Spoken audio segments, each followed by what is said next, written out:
I died at my desk from overwork like a proper corporate slave, and the next thing I know, I'm waking up in what can only be described as the world's worst Airbnb. The walls are crumbling, the roof is basically a suggestion, and my bed is a plank covered in moldy straw. 5 stars, would not recommend. Before I can even process the decor, some woman outside is screaming like a banshee with a megaphone. Apparently I'm a lazy dog thing, who should hurry up and die or get to work. Lovely. Real motivational speaker energy. And right behind her, some guy chimes in with, "Yeah, what mom said. Classic little brother move." Then bam, a tidal wave of memories crashes into my skull and nearly kills me all over again. Turns out I've body snatched some poor farmer's son, also named Wang Chuan, in the ancient, great Yu dynasty. Lucky me. I got the deluxe package, the family workhorse who does everything while getting absolutely nothing in return. Let me break down this wonderful family I've inherited. Big brother Wang Jiang, 27 years old, been studying for exams for over 10 years and hasn't passed a single one. The whole family treats him like a future emperor though.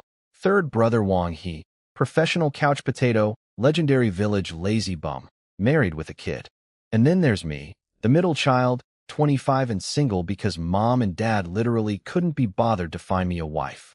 They spent all their energy on the golden boy and just forgot I exist. 3 days ago, big brother threw a tantrum because he wanted meat. Naturally, the parents kicked me up a mountain to go hunting. Come back with game or don't come back at all. Real heartwarming stuff.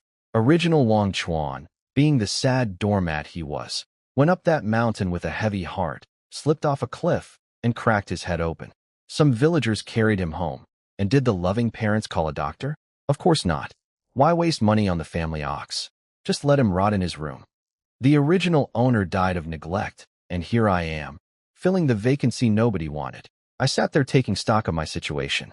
The dynasty is 140 years old and rotting from the inside. Corrupt officials everywhere, taxes piled on taxes, famines left and right, and barbarian cavalry eyeing the border like wolves at a buffet. Some empress just took the throne last year and is barely holding things together. Great. I picked the best time to transmigrate. My stomach growled so loud it echoed off the walls. I haven't eaten in 3 days. Both brothers are married with kids, and I can't even get a bowl of rice. Where's my cheat system? Where's my golden finger? Every transmigrator gets something.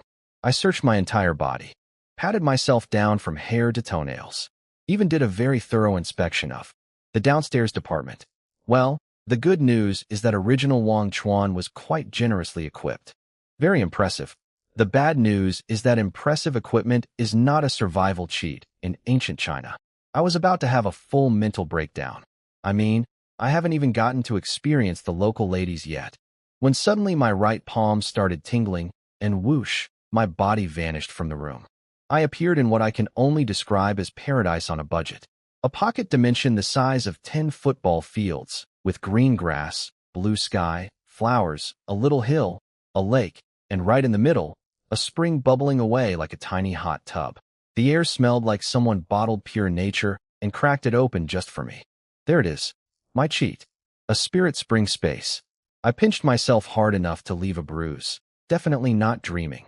My stomach reminded me it still existed, so I crawled to the spring and took a cautious sip. The water hit my belly like liquid sunshine, warm, soothing, healing. The headache vanished. The hunger backed off. I went face first into that spring and drank like a camel at an oasis. Then I thought, can I see the outside from here? And instantly the room appeared before my eyes like a security camera feed. Nice feature. Bang. Someone kicked the door so hard it nearly flew off its hinges. I panicked, and just like that, poof, I was back in the room. In stormed my dear mother, Zhang Shi. Imagine the angriest woman you've ever seen, then make her scarier. Cheekbones sharp enough to cut glass, eyes that could curdle milk. Little brother Wang he slithered in behind her, leaning against the doorframe, munching on half a grain cake like he's watching a show. Mother dearest got right in my face. Raising you is worse than raising a pig. At least a pig roots for its own food. Why didn't heaven just take you? Get up and go work the fields now. Her mouth opened and closed inches from my face, and I swear the smell that came out could be classified as a biological weapon. I held my breath and thought, has this woman ever heard of a toothbrush? Good Lord, that could peel paint off walls. I wrinkled my nose and waved my hand in front of my face, trying to fan away the biological warfare coming from this woman's mouth. And that tiny gesture? That one little wave? It broke her brain. See, the old Wang Chuan would have been trembling like a terrified quail right now, head down, not even daring to breathe too loud. But here I am, frowning at her and staring her dead in the eyes. She looked at me like I'd grown a second head. While she was processing the system error, I was doing some quick calculations. This dynasty runs on filial piety, meaning if I openly disrespect my parents, the government will literally arrest me. Can't just punch my way out of this one. I need to be smart. The ideal plan: get them to kick me out. But before anything else, I need to handle the most urgent crisis. My stomach was eating itself. I looked at Zhang Shi with the coldest expression I could manage and said, "You done barking? Good. Now go make me some food. I'm hungry." The old hag nearly had a stroke. "You want food? You've been lying around for 3 days while the weeds in the field grew taller than the wheat. How dare you?" I hit her with pure logic. I've done 90% of this family's work for years. I got hurt, laid here for 3 days without even a sip of water, and asking for one meal is too much.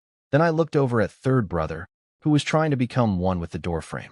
He immediately started shrinking. "B brother, why are you looking at me? My stomach's been hurting lately. I'll definitely work once I feel better." "Sure you will, buddy. Sure you will." Mother couldn't handle being talked back to, so she pulled out the nuclear option, the ancient Chinese mom special attack. She threw herself on the ground, slapped her own thighs, and started wailing at maximum volume. Heavens above, what did I do to deserve this? My own son wants to kill his mother. Come look, everyone. The Wang family has raised a rebel. Like clockwork, the whole family poured out of their hiding spots. They'd all been eavesdropping from the next room this entire time. Big brother Wang Jiang appeared clutching his precious book. Both sisters-in-law shuffled in with their kids. And finally Father Wang stomped in with a face longer than a donkey's, banging his tobacco pipe against the doorframe like a gavel. The old man had heard everything. Privately, he thought his wife was an idiot. A bowl of wild vegetable soup costs basically nothing, and keeping me fed means keeping his free labor alive. But a son talking back? That's a rule violation. Must be punished. He roared at me so hard that dust literally rained down from the ceiling. "You ungrateful animal. Have you lost your mind? Kneel down and apologize to your mother right now." The old Wang Chuan would have been on his knees already, crying. Me? I just grinned. "Dad, why so angry? I was unconscious for 3 days. Didn't get a single drop of water. I'm so weak I can barely move. Is asking for one meal really that outrageous?" That calm little response made the old man's blood pressure spike so high I could see the veins pulsing in his temples. He smashed his tobacco pipe on the 3-legged chair, making everyone in the room flinch. After huffing and puffing like an angry bull, he finally ground his teeth and told Zhang Shi, "Go make the boy something to eat so he can get back to work." "Why should I?" Mother leaped off the ground like a spring-loaded trap. This animal dared to talk back. "If I feed him now, next thing you know he'll be squatting over my head." I said go. One death glare from Father, and she finally shuffled out, cursing the whole way. Half an hour later, she came back carrying a cracked iron pot and slammed it down on the chair. "Eat. Eat yourself to death, you ungrateful wretch." I kept my face perfectly neutral, walked over, and looked inside. My blood went cold. The pot was half filled with white dirt. Literally dirt. The stuff people call guanine clay, what starving peasants eat as a last resort when they're about to die. She actually served me a pot of dirt and called it dinner. She was standing there looking absolutely delighted with herself, fake sweetness dripping like poison. "Oh son, we're all out of grain. I went through so much trouble digging this up for you. Come on, eat it while it's hot. While it's hot. You want me to eat hot dirt?" I took a deep breath. Then another. Then I glanced toward the main house and spotted third brother hiding behind the door, stuffing his face with a grain cake while spying on the drama. That was it. That was the last straw. She wants to play dirty? Fine. I'll play nuclear. I grabbed the iron pot full of dirt in one hand, marched straight over to third brother, and clamped down on his wrist so he couldn't ditch the cake. Then I dragged him, cake and all, right through the front gate and out into the village road. And I yelled. I yelled like my life depended on it. "Neighbors, brothers and sisters, Come and judge for yourselves. I, Wang Chuan, the second son, have been wronged. My voice hit that village like a thunderclap. Sparrows exploded out of the trees in every direction. Inside the house, Zhang Shi's face went white. The realization hit her like a brick. This maniac was actually airing the family's dirty laundry in public. In ancient China, where reputation is everything, Father Wang went absolutely berserk.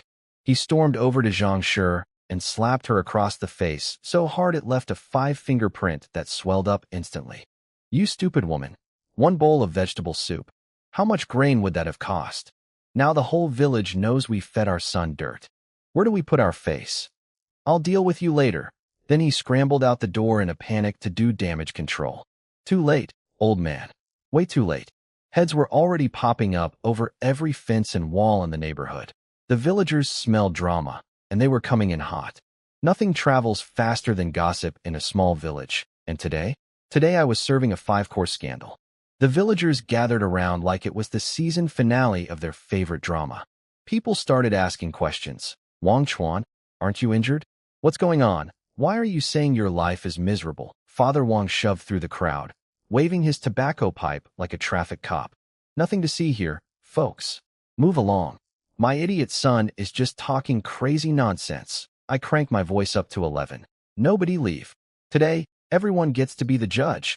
Then I switched gears.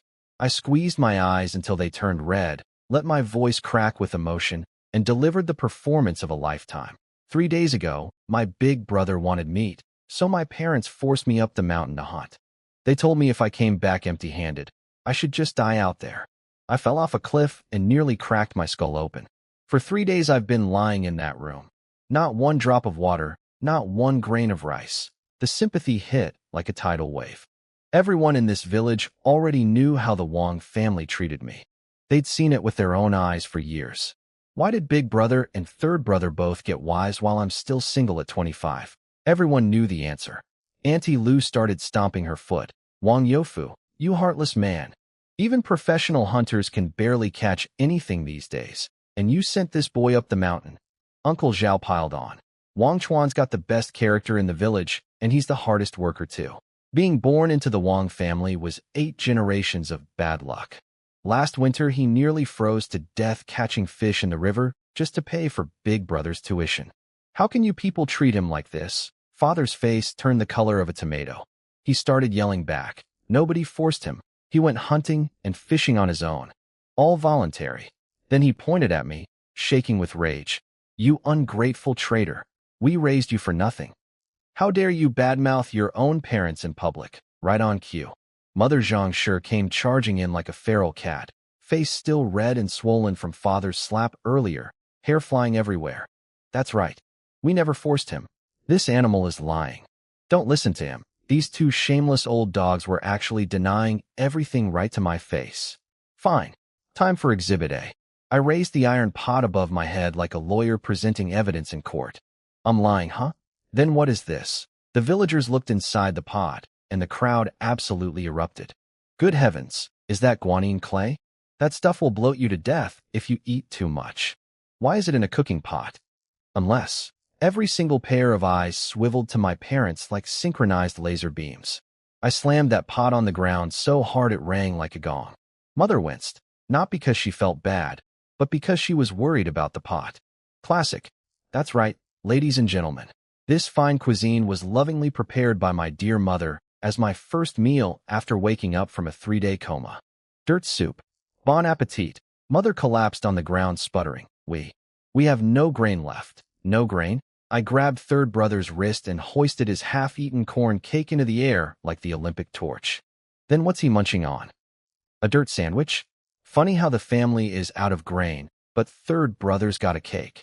I kept the momentum going. Before this, you refused to find me a wife. I swallowed that. But now, you're trying to kill me.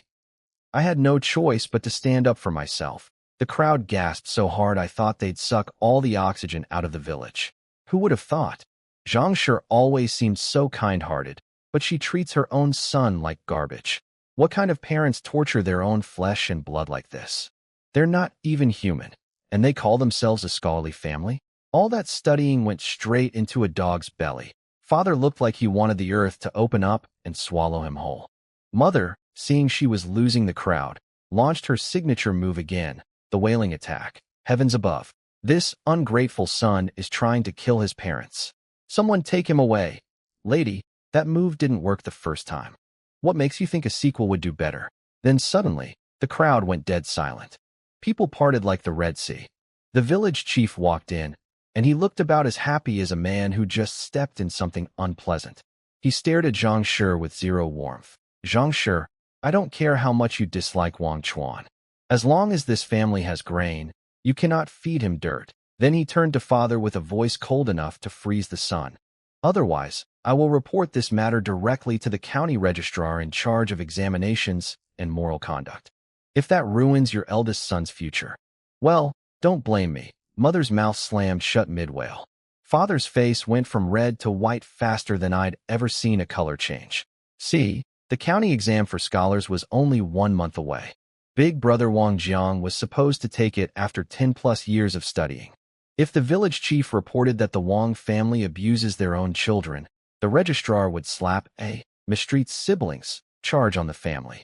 Even if Big Brother wrote the greatest essay in history, he'd be banned from the exam hall. 10 years of investment. Poof. Gone. Up in smoke. Father's voice came out shaking. The village chief. Sir, this is all a misunderstanding. I straightened up with a cold smile. Misunderstanding? Father, do you remember last December? I came back from catching fish in that freezing river and asked for a corn cake. You told me I was born to work and only deserved to eat bran husks. Li Ergu and Annie Nyo were both standing right there. Li Ergu stepped forward, eyes wide as plates. That's right. I told Wang Yufu he was being too cruel, and he cursed me out for meddling. Annie Nyo pointed her finger right at Mother's nose. And you? I saw you swap Wang Chuan's grain ration for bran husks while hiding white rice to make porridge for your other 2 sons. Mother's face went from white to transparent. She looked like a ghost who'd just seen a bigger ghost. Father didn't dare throw a tantrum now. He turned to the village chief with begging eyes. Chief, please, think about my eldest son's 10 years of hard study. The village chief paused, then looked at me. Wang Chuan, what do you want? Showtime. I clutched my chest, launched into a dramatic coughing fit, and stumbled backward. Li Ergu caught me right on cue. Beautiful teamwork. Cough, cough. Village chief, sir, as you can see, my body is in terrible shape. I'm going to need some proper nutrition to recover. White rice porridge every day, 2 boiled eggs, and a bowl of meat broth. Oh, and I'll need a doctor to examine me and prescribe some herbal medicine. In your dreams, Mother rocketed off the ground. You little debt collector. You don't deserve. Slap. Father's palm met Mother's cheek for round 2. He glared at her with murder in his eyes and growled. Enough. Haven't you embarrassed us enough for one day? He turned to the village chief, forcing a smile so stiff his jaw was practically cracking. Chief, sir, please don't mind this foolish woman. We agree to everything. Whatever our son needs, we'll provide. I flashed my brightest, most grateful smile. Thank you so much, Mom and Dad. You're the best parents ever. I'll definitely repay your kindness. Inside, I was laughing so hard my ribs hurt. Repay them? Oh, I'll repay them all right. This was just the opening act. The main show hasn't even started yet. You two better buckle up.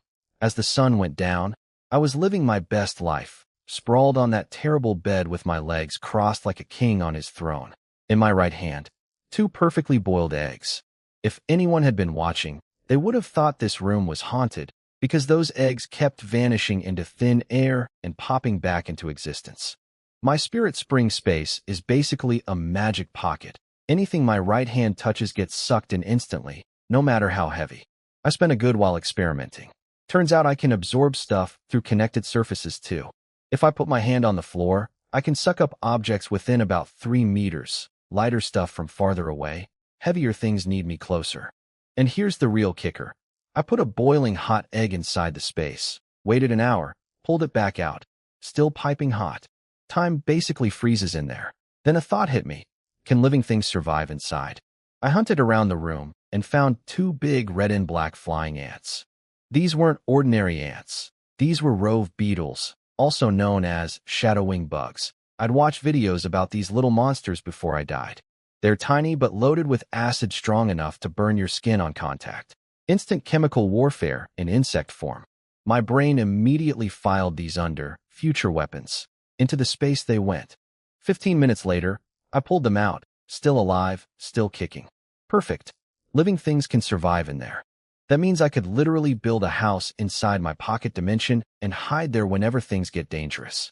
Who could possibly threaten me then? I tossed the rove beetles back into storage. Yes, I'm collecting venomous insects now. This is my life. Peeled an egg and shoved the whole thing in my mouth. According to original Wang Chuan's memories, eggs were so precious in this family that he ate maybe one per year. And the only reason I'm getting these now is because I publicly humiliated the family into submission. The memory of Mother Zhang Shi's face when she had to hand over those eggs. Chef's kiss. Beautiful. Absolutely beautiful. Knock knock. Second brother, open up. I brought your meat broth. Third brother's wife, Ma Shi, was at the door sounding all sweet and nervous. I unbarred the door, and the smell hit me like a freight train. Rich, meaty, steaming broth with little oil droplets floating on top and chunks of actual meat bobbing around in there. My throat clenched. My mouth watered so hard I almost drooled on myself. Original Wang Chuan couldn't even remember the last time he'd tasted meat. But wait, why did Ma Shi's face look so weird? So twitchy and unnatural? There's no way these heartless people would just peacefully make me a nice broth without adding a little special ingredient, right?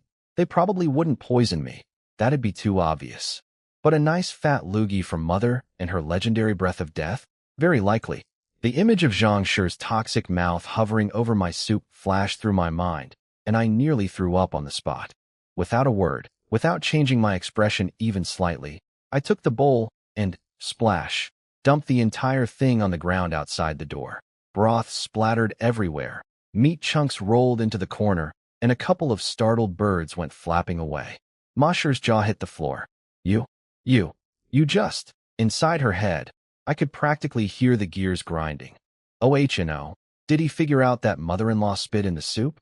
I handed back the empty bowl. Suddenly not hungry. The broth is useless to me now. Got a problem with that.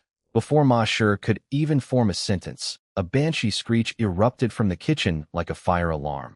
You ungrateful waste of life. That was meat broth. If you didn't want it, why didn't you give it to us? Mother Zhang Shi came flying out of the kitchen like an angry missile, eyes bulging so wide they looked ready to pop out. Ma Shi tried to calm her down. Mother, please, take it easy. The old hag shoved Ma Shi aside and got right in my face, finger pointed at my nose. Do you know how much firewood that cost? How much meat? You just threw it away? Are you even human? I grabbed her pointing finger and gave it a gentle squeeze. Just a little one. She started howling like I'd broken every bone in her hand. That broth was mine. I can drink it or dump it, my choice. Tomorrow's eggs and broth better show up on time, or I'm going straight to the village chief. Your call. The rest of the Wang family came stampeding over, but before they reached me, slam. I shut the door, dropped the bar, wedged a wooden stick against it, and strolled back to bed whistling a tune. They pounded on that door and screamed themselves hoarse. I just laid there enjoying the concert. Eventually, they gave up and dragged Mother back to the main house. Through the thin walls, I could hear everything. Father Wang was pacing around puffing on his pipe like a stressed chimney. Third brother jumped in first, practically foaming at the mouth. Dad, second brother laid hands on his own mother. Let's report him to the county court for being an unfilial son. Both wives and all the kids chimed in, nodding like bobbleheads. Father slammed his pipe on the table so hard the pickle juice splashed out of the bowl. Shut up, all of you. Go to the county court? You think the magistrate is our uncle? Your mother doesn't even have a scratch on her. How exactly are we going to press charges with zero evidence? Third brother's neck turned red. Then we just let him walk all over us? Idiot. Father nearly jabbed the pipe in a third brother's forehead. The whole village is watching us like hawks. We cannot afford another scandal right now. He turned to Big Brother, the family's decade-long scholar. Jiang, you've been reading books for over 10 years. Say something useful. Big Brother straightened up, did a dramatic, thoughtful pause like he was some wise strategist, and delivered this gem. Father is correct. Acting rashly would be unwise. Since second brother has changed, we should observe carefully. In the meantime, Just let him have his eggs and broth. Wow. 10 years of studying for this groundbreaking analysis. No wonder he can't pass a single exam. Father sighed internally, clearly disappointed. And then, for just a moment, his mind drifted back 24 years to a stormy night when some white-eyebrowed Taoist priest showed up at their door. The old mystic had stared at the two little boys hiding behind Father and declared, "The eldest has a hidden mole on his palm. He is destined to read 10,000 books. The second has a rebel bone on the sole of his foot. He may become a great threat," and that, apparently, was why they'd treated me like garbage my entire life. Because some random fortune teller said I had a rebel bone. 24 years of abuse based on the ancient equivalent of a horoscope. Incredible. Big Brother's voice snapped Father out of his flashback. "Father, Mother, the county exam is coming up soon. I'd like to rent a place in the city to prepare properly. This time I'll definitely pass and bring honor to our family." Third Brother nearly choked. "Rent a place? Do you know how much that costs?" "Big Brother, you've been taking exams for over 10 years. You've got plenty of experience. Just study at home." Masher quietly backed him up. "That's right. We'll keep the noise down for you." But Big Brother fought like his life depended on it. And honestly, I later found out why he was so desperate to get to the city. It had nothing to do with studying. His precious Sister Warner at the red light district had been waiting for him all year. This scholar wanted to rent an apartment in town so he could visit the brothel in peace. Father of the Year material, truly. Father shut everyone down. "Enough. If your brother passes and becomes a scholar, our family gets tax exemptions on 50 acres and no forced labor. He leaves tomorrow with 5 silver taels." Big Brother's face lit up like a kid on his birthday. Third Brother and his wife looked like they'd swallowed rotten lemons. And me? I was on the other side of that thin wall, hearing every single word, grinning in the dark. 5 silver taels for the city, huh? What a lovely, generous family. Too bad for them. I had plans of my own for that money. Night fell thick as ink over the village. The whole Wong family was snoring away like a chorus of dying pigs. Everyone except me. I crept out of my room like a ninja on a mission. Tiptoed to the main bedroom door where my dear parents were sleeping. Their bed was less than 2 meters from the door, perfect range for my spaceability. I pulled out a scrap of cloth, pinched it carefully, slid it through the crack in the door, and with one sharp flick of the wrist, launch. 2 rove beetles went sailing toward the bed like tiny guided missiles. I yanked my hand back, stuffed the cloth into my space, and speed-walked back to my room in 3 steps. Door locked. Bar down. Stick jammed in place. Then I started counting. 10, 9, 8, 7. Ahhhhhh. It burns. It burns. I'm dying. Father's scream could have woken the dead. Mother followed half a second later. I got stung too. It's rove beetles. Where is everyone? Come help. The entire household erupted into chaos. Bodies tumbled out of beds, doors slammed, people crashed into each other in the dark. Once someone finally lit an oil lamp, I could hear them crawling around on hands and knees, butts in the air, searching under the bed, behind furniture, in every crack and corner, cursing the whole time. I lay on my bed listening to the beautiful symphony of suffering next door, a satisfied grin spreading across my face. I wedged that door stick extra tight, rolled over, and slept like a baby. Best night's rest since I arrived in this dynasty. Morning came, and Big Brother Wang Jiang headed out with his book box and 5 silver taels, dark circles under his eyes, but practically skipping with joy. Off to the city to study, right? I'm sure Sister Warner at the brothel was very excited about his study plans. Second brother, breakfast is ready. Eating in your room or with everyone? With everyone, I said, strolling over to the main house like I owned the place. The scene inside was glorious. Father was hunched over, furiously scratching the inside of his thigh. Clearly that's where the beetle got him last night. Mother's neck looked like a topographic map of blisters, red and swollen and covered in fluid-filled bumps. She was wincing with every tiny movement. Father was snarling at third brother. Useless. 5 people couldn't catch 1 insect. What do I even keep you all around for? Third brother sat there silently stewing. He wasn't thinking about bugs. He was thinking about the 5 silver taels that just walked out the door with Big Brother. 5 taels that should have been partly his, going to fund Big Brother's study sessions at a pleasure house. Life is unfair. Nobody had saved me a seat. Obviously. But then, like a gift from heaven, Big Brother's kid, Wang Shuheng, the only grandson and therefore the family's little prince, opened his bratty mouth. Useless second uncle. Aren't you supposed to be sick in your room? It's only been 2 days and you can't sit still? I bet you were faking it. The whole family froze. But nobody said a word. They all just sat there with their heads down, waiting to see what I'd do. Basically using a child as a test dummy. Wonderful parenting all around. I grinned. I'd been wondering whose seat to take, and this little punk just volunteered. I walked over, and before he could even flinch, my hand clamped around the back of his neck like an iron collar. I lifted him straight up with one arm. This kid had never done a day of farm work in his life. He weighed about as much as a chicken, and tossed him onto the wooden bed 2 meters away. The bed groaned. The kid bounced. And then he started screaming. See, I may have, accidentally, left a little surprise on that bed. A certain red and black rove beetle that I'd placed there earlier from my space. The bug crawled out from under his shirt at the waist, and the acid hit his skin like liquid fire. Ugh, what is this thing? It hurts. It hurts. Rove beetle, first sister-in-law Chui Shi shrieked, diving toward her precious baby. Mother forgot all about her own blistered neck and charged in with a broom like she was going to war. The entire household descended into bug-hunting pandemonium. Again, for the second time in 12 hours.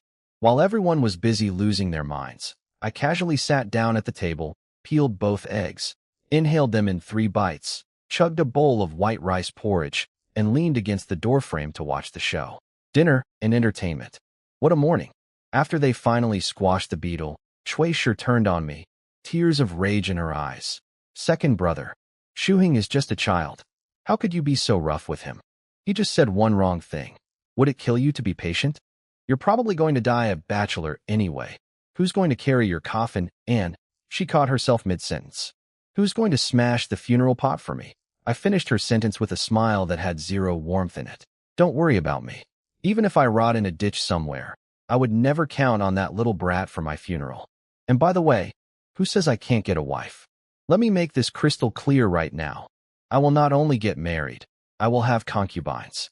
Lots of concubines. You all just sit back and watch. Mother's protective grandma instincts overrode her survival instincts. She started hopping around screaming at me. You delusional fool. Stop dreaming. As long as your father and I are alive, you'll never get a wife. Concubines. Why don't you just fly to the moon while you're at it? She was mid-rant when the dining table came flying at her face. I flipped the entire table. The whole thing. Grain porridge, bowls, chopsticks, everything. Rained down on her head like the world's worst buffet. I dusted off my hands and headed for the door. I'm going out for a walk. Lunch better include meat broth. Even if I decide not to drink it, it still needs to be there. Every last drop. Or I'm tearing the stove apart brick by brick. I walked out without looking back. Behind me, I could practically hear third brother's Adam's apple bob as he swallowed hard. Through the walls, the family drama continued. Mother, dripping with grain porridge, screamed at father. Throw him out. Kick him out of this family. Pretend he was never born. Father, still scratching his beetle-stung thigh, growled back. Kick him out? Then who does the farming? You? Or maybe your precious third son who can't tell a hoe from a stick. But he doesn't respect us at all anymore. Mother clawed porridge off her face, nails digging into her own palms. And with your eldest about to take the exam, having a rebel son in the family is a disgrace. Father waved her off, a flicker of uncertainty in his eyes. Let's wait and see.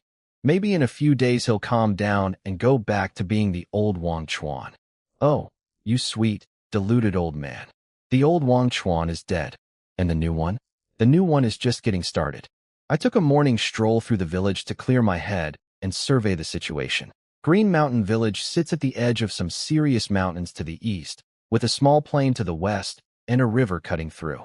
Normally, it's decent farmland. The river deposits good soil over the years. But this year? Drought. The river dried up completely, so everyone switched from rice to wheat. Half the village was already running out of grain, surviving on wild vegetables and whatever savings they had left. The Wang family was actually one of the better-off households thanks to 20 acres of farmland. But looking at those sad, wilting wheat stalks, I could tell. If it didn't rain in the next month or so, the crops were dead and this whole village would be packing up and becoming refugees. I sighed. No matter what era you live in, it's always the little people at the bottom who suffer the most. While walking, I started making a mental checklist for Operation New Life. Step 1. Split from the Wong family. Ideally cut ties completely so those parasites can never come crawling back to leech off me later. Step 2. Stockpile enough food to survive after the split. Can't exactly start a new life on an empty stomach. Step 3. Make money. There's an annual head tax everyone has to pay, and once I'm on my own, that bill falls on me. And it's probably due this month. Wonderful. Step 4. Find somewhere to live.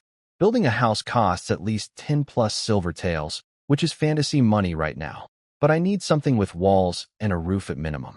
Step 5. Test out that mysterious farmland inside my spirit spring space. If I can grow stuff in there, that changes everything.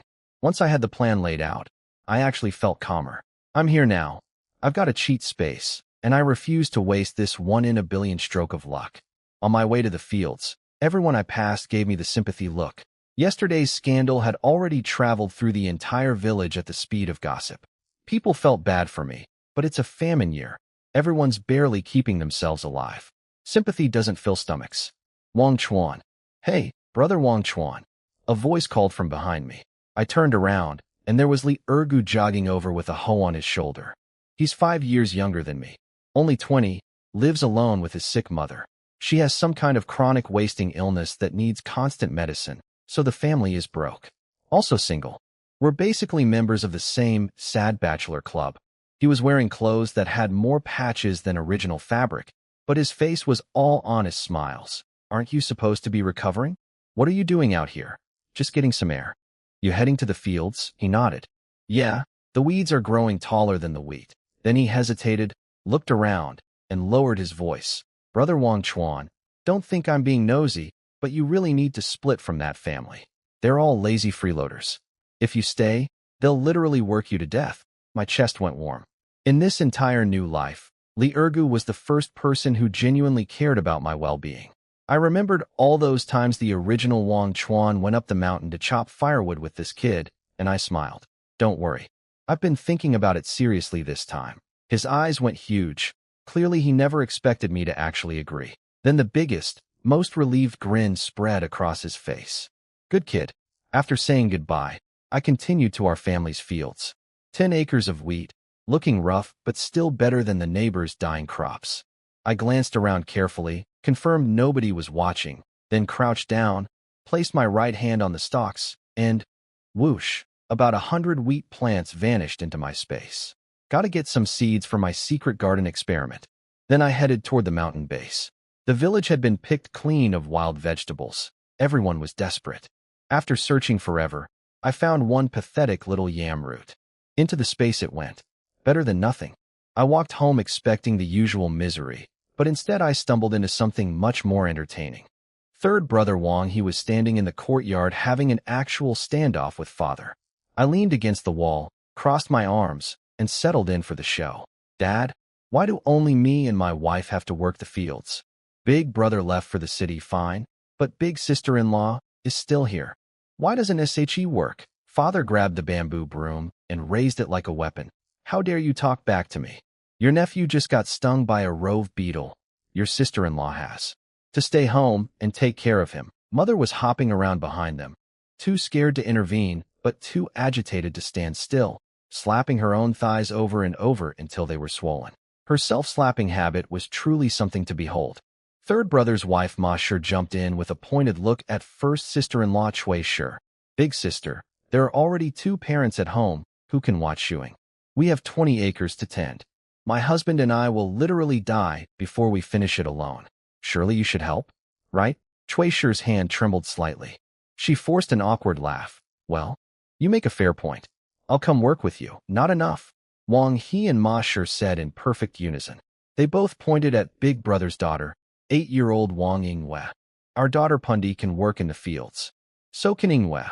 The little girl went pale as a ghost, shaking her head so fast it was a blur. Third uncle, I've never done farm work. I can't even tell weeds from crops. I really can't. Ma Shi snorted and got right in her face. Can't tell them apart? Perfect. Andy will teach you. We're farm folk, not royalty.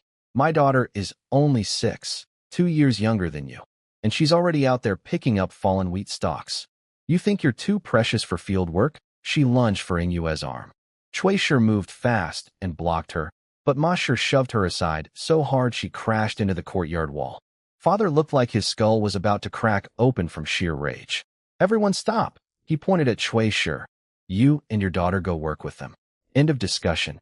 Shueisha's face was pure sour vinegar, but she had no choice. She bit her lip and nodded. Then Father turned around and saw me. There I was, standing in the corner, arms folded, wearing the biggest, most satisfied grin you've ever seen on a human face. His eyes practically shot flames. In his mind, this was all my fault. Before I started causing trouble, the family was peaceful and harmonious, meaning I did all the work while everyone else sat around doing nothing. Now that the family ox had stopped pulling, suddenly everyone had to figure out who would actually do things, and the whole beautiful system collapsed into finger-pointing chaos. He glared at me with enough hatred to melt iron, then stomped back into the house, muttering, "Just wait until that animal recovers. I'll teach him a lesson he'll never forget." Sure you will, old man. Sure you will. Meanwhile, I'm going to stand right here and enjoy watching your perfect little family tear itself apart without me lifting a single finger. Who needs entertainment when you've got front row seats to the Wang family civil war? I went back to my room and took a nap while the Wang family circus performed without me. Couldn't care less about their drama. I had my own plans to think about. Around noon, third brother and his crew were still out in the fields, which meant Mother Zhangshi had to drag her blistered, beetle-stung neck into the kitchen and cook meat broth with her own 2 hands. I could hear her cursing through the walls the entire time. This ungrateful, white-eyed wolf, making his own mother cook for him. There's no justice in this world. She was in there alone, muttering away, and I know she was debating whether to spit in the soup again. But apparently she talked herself out of it. Her reasoning? She figured I'd dump the broth like yesterday, and then she could wash off the meat and feed it to her precious grandson. And since little Prince Shuheng is apparently a germaphobe, if he ever found out Grandma hawked a loogie in his dinner, he'd starve himself to death before eating it. Funny how she respects the grandson's standards, but not mine. Her charming voice screeched across the yard. Lazy freeloader. Your broth is ready. Come get it yourself. I'm not delivering it. I strolled out nice and slow. Glanced at her standing in the yard, watching me like a hawk. Went into the kitchen, came out with a big bowl of broth, and raised it up like I was about to pour it on the ground. Her eyes lit up. The corners of her mouth twitched into a smug little smirk. She wanted me to dump it. Dump it. Dump it. Dump it. I could practically hear her chanting inside. Wait a minute. Why is she so happy about this? If she'd spit in it, she'd be nervous, not excited. I turned around, went back to the kitchen, and came out with chopsticks. Her face dropped like a rock off a cliff. The smug vanished instantly, replaced by pure panic. That confirmed it. Today's soup was clean. I picked up a chunk of pork dripping with oil, popped it in my mouth, and started chewing. And let me tell you, ancient pork with 0 chemicals, 0 hormones, 0 science and technology? Absolutely incredible. This was the best meat I'd tasted in either lifetime. Why you? Mother was sputtering like a broken engine. Me what? Can't you see I'm eating? I kept shoveling meat into my mouth. Her face went from white to red to purple. That meat was for my grandson. How can you eat it? You greedy ghost. You'll choke to death. I rolled my eyes so hard I almost saw my own brain. Mom, your memory getting foggy? This broth was made for me. The entire village witnessed Dad promising it. When did it become your grandson's property? I made a big show of licking my chopsticks and smacking my lips as loud as humanly possible. You know what? This is actually pretty good. But next time, add more salt. A bit bland. She took a step back, teeth grinding so loud it sounded like she was chewing gravel. Then something clicked behind her eyes. She realized I'd played her. I pretended I was going to dump the soup just to read her reaction and figure out if it was safe to eat. You little turtle spawn. You did that on purpose. She grabbed the broom from the corner and swung it at me like a baseball bat. Nobody tricks your mother and gets away with it. Thanks to the spirit spring water boosting my body, I dodged that broom like it was moving in slow motion. The wind whistled past my ear, but my bowl stayed perfectly steady in my hand. Not a drop spilled. Careful there. I swirled the remaining broth. If you knock this over, Your precious grandson gets nothing. She froze mid-swing, arm trembling in the air. I'd found her weak spot and jabbed it with surgical precision. I'll kill you. She hurled the broom aside and charged at me head first like an angry goat. Crash! I smashed the empty bowl on the ground, put on my most terrified expression, and sprinted for the front gate screaming, "Help! My mother is trying to murder me. Somebody save me!" It was almost noon. Villagers were coming home from the fields. My high-definition screaming drew a crowd faster than free food at a festival. And standing right there in the middle of the crowd, the village chief. What beautiful timing. I ran straight to him, grabbed his hand, and turned on the waterworks. Snot, tears, the full package. Village chief. I only took one sip of broth, and my mother attacked me with a broom. She said the meat belongs to her grandson and she wants me dead. The crowd exploded. Everyone had been there yesterday when father personally promised meat broth every day. It hadn't even been 24 hours, and the family was already going back on their word. Mother stumbled out of the yard and saw the crowd. The color drained from her face so fast I thought she might faint. Father came running out moments later and found himself facing an angry mob, including the village chief. The look on his face was the look of a man watching his house burn down while standing in his underwear. His temple vein was doing that throbbing thing again. Without a word, he marched over to Mother and, slap, backhanded her across the face. "You incompetent, brain-dead woman." Then he turned to the village chief with the most pathetic, apologetic smile. "Chief, sir, this is all my fault. I was just taking a nap and this happened. I swear I'll keep her under control from now on." The village chief waved him off with disgust. "I hope so." After comforting me and sending the crowd away, everyone dispersed. I walked right past my parents without even looking at them and locked myself in my room. Phase 2 of my plan was working perfectly. At this rate, they'd be kicking me out within days. I needed to prepare. I barred the door, pulled out an old broken basin from under the bed, and, whoosh, teleported into my spirit spring space. 2 gulps of spring water, and all the tiredness melted away like snow and sunshine. Then I got to work planting. Those 100+ wheat stalks and the yam root I'd collected earlier went straight into the soil in the center of the space. No tools, just my bare hands, nice and steady. Then I filled the cracked basin with spirit spring water and carefully watered everything. My secret farm was officially open for business.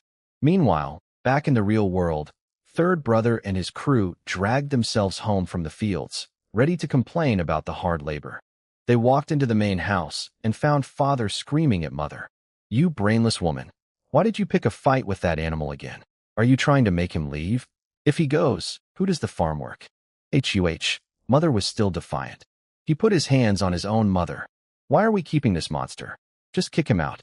When he can't pay the head tax, the government will draft him into forced labor, and if he dies, so be it." Father wavered for a second, then sighed. "Give it a few more days. If nothing changes, fine, we'll do it your way. But old 3, if that happens, you and your wife are going to be doing all the field work." Third brother and Mosher nearly flipped the table. "Why US? That's not fair. If I have to work, then everyone works. Every single person in this family goes to the fields, or I'm not going either." Father slammed his pipe. "You ungrateful brat. You want me and your mother to work the fields? We're your parents." Third brother puffed up his neck like a bullfrog. "And you're only in your 40s. That's prime working age. This whole family depends on you two now." Father nearly had an aneurysm. From my room, I could hear every word through those paper-thin walls, and I was grinning so wide my face hurt. The Wong family civil war had officially entered season 2, and the ratings were spectacular. Every single day, without me working, was another day the cracks got wider. Pretty soon this whole rotten house of cards was going to come tumbling down, and I'd be standing outside with my popcorn. Well, my spirit spring water, watching every glorious second of it. Next morning, I bolted awake at dawn and dove straight into my spirit spring space. What I saw nearly made my eyeballs pop out of my skull. Those 100 scraggly green wheat stalks I planted yesterday, golden, every single one. Heavy, fat, gorgeous wheat heads drooping under their own weight. Each grain so plump it looked ready to burst. And those little yam roots? 3 thick yams were poking out of the soil, vines climbing everywhere, dark green leaves swaying gently like they were showing off. One day, from sad little seedlings to harvest-ready crops in one day. This wasn't just magic dirt. This was a spirit field, a legendary, turbocharged, agricultural miracle. I popped a wheat head into my mouth and chewed. The flavor was unreal, rich, warm, and as it went down my throat, this soothing heat spread through my entire body like I'd just drunk the world's fanciest tea. This grain wasn't just food. It was superfood. My brain immediately caught up to my excitement. Nobody can ever find out about this.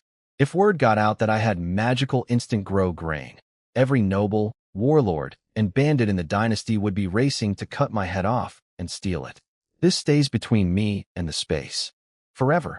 I calmed down, snuck out to the backyard while everyone was still asleep, and dug through a pile of broken baskets and junk until I found a rusty sickle and a chipped hoe. Grabbed a sharpening stone too. Back in my room, door barred, I popped into the space and started sharpening that sickle. A farmer needs proper tools. Meanwhile, Team Wong family was having their own wonderful morning. Third brother and the women had worked so hard yesterday that they slept until the sun was practically overhead. By the time father and mother screamed them awake and they finally dragged themselves out to the fields, it was nearly noon. Village people watched them shuffle by and didn't even bother saying hello. Just pure disgust in their eyes.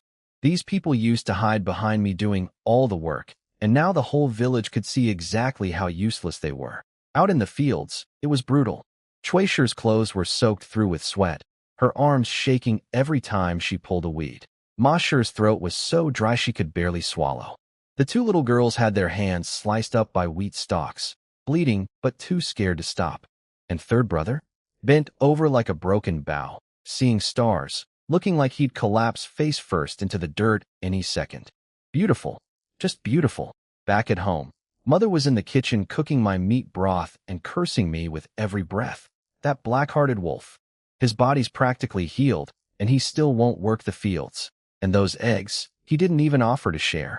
Not even a polite gesture. Raising him was worse than raising a dog. At least a dog wags its tail. Then she looked at the finished broth. Peeked left. Peeked right.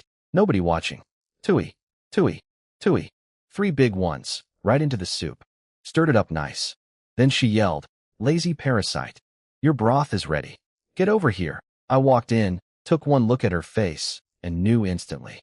That guilty but satisfied expression was as readable as a children's book. Without a word, I picked up the bowl, walked outside, and, splash, dumped the entire thing into a thorny bush by the road. She came chasing after me, screeching, "You wasteful demon, that broth cost 8 copper coins. You just threw it away." I shrugged. "It's my broth. I drink it or dump it. My choice." Problem? Her face turned purple. Actually purple, like an eggplant with rage issues. "You've been getting broth for 3 days now. Starting tomorrow, and oh more." I gave her the most unbothered shrug in the history of human shoulders. With my spirit field pumping out premium wheat and yams, her nasty spit soup was the last thing I needed. But I wasn't about to tell her that. Instead, I just strolled off toward the mountains without even going home first. She stood there stamping her feet like an angry toddler. That evening, everyone came home from the fields looking like they'd been through a war. They didn't even eat dinner, just washed their faces and passed out immediately. Night fell. The Wong compound went quiet. Snoring echoed across the courtyard. Around midnight, I slipped out of bed holding my latest acquisition, one big, angry scorpion I'd spent all afternoon catching near the mountain. Tiptoe, tiptoe, tiptoe to the main bedroom door. I slid that scorpion through the door crack nice and easy. Then, because I'm a gentleman, I celebrated by taking a long, satisfying pee right there in the yard before heading back to bed. 30 minutes later, right on schedule. Scorpion. There's a scorpion. It stung me. It stung my inner thigh. Somebody help me. Mother's screams could shatter glass. Father woke up to her clawing at him like a wild cat, dragging him off the bed. "Go get the doctor. A scorpion stung me right on my." "Just go get the doctor." Father, still half asleep and clutching his tobacco pipe like a security blanket. "Woman, what nonsense. It's only March. There aren't scorpions in March. Do I look like I'm making this up? Ah, it hurts.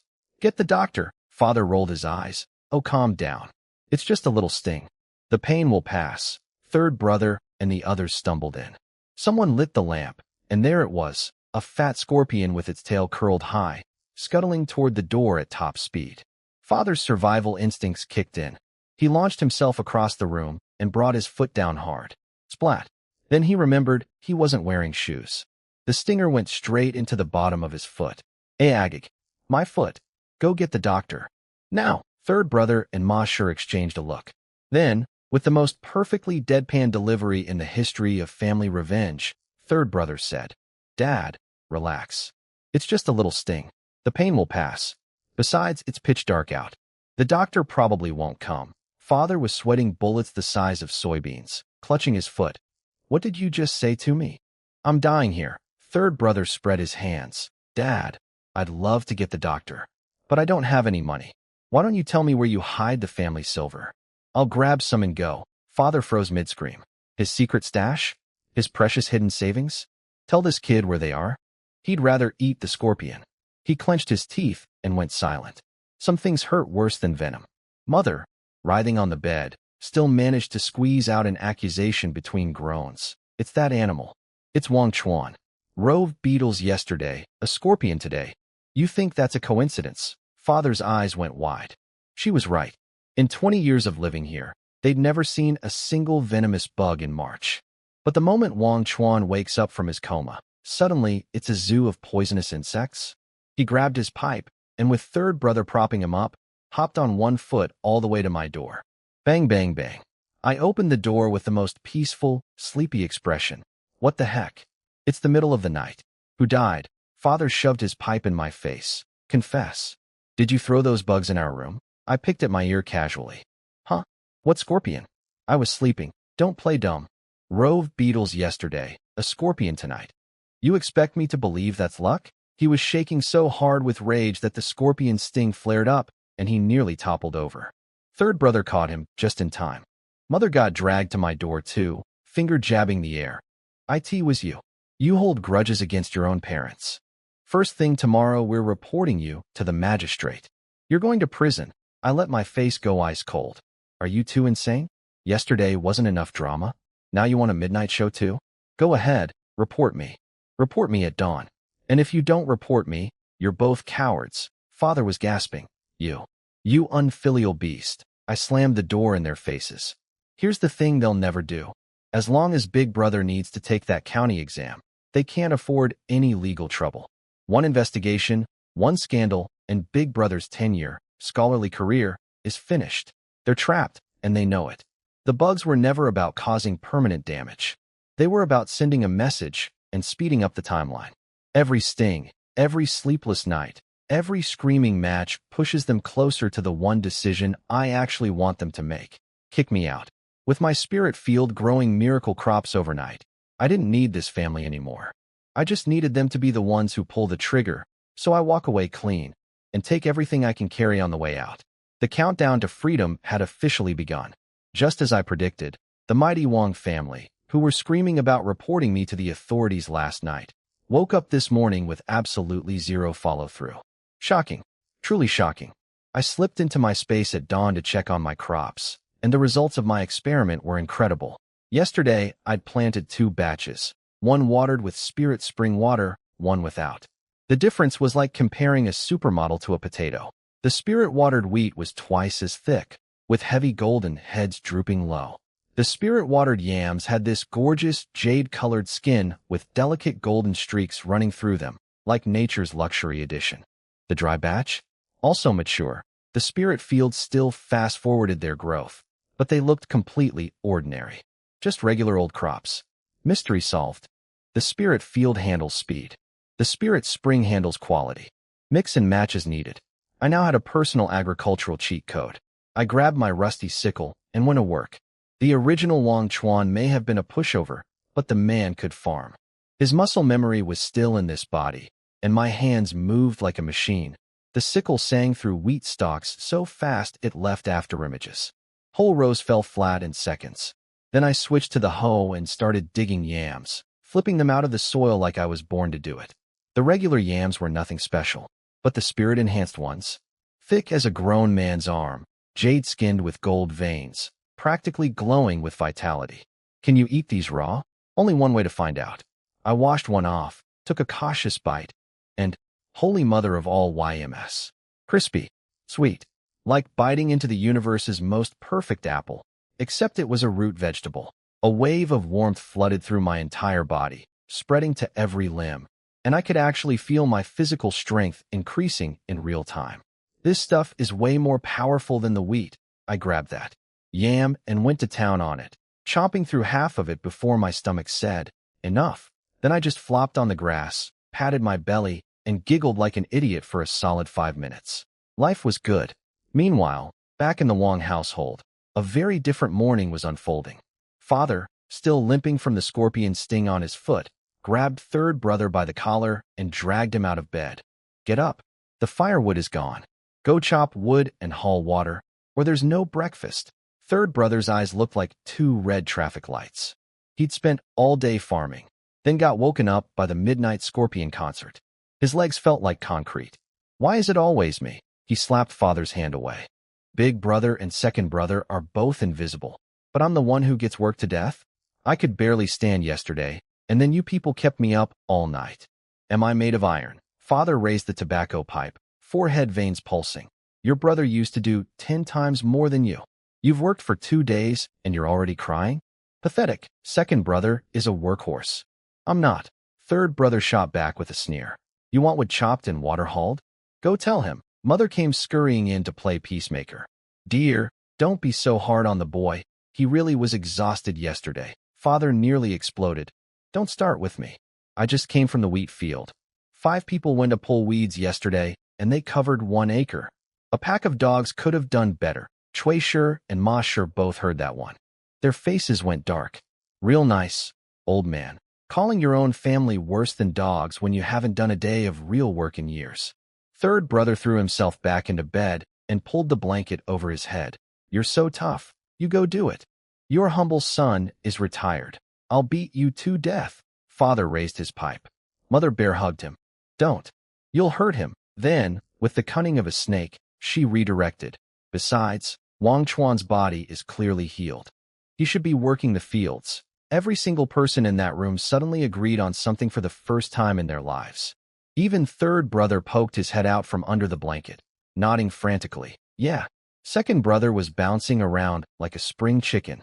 He can definitely work.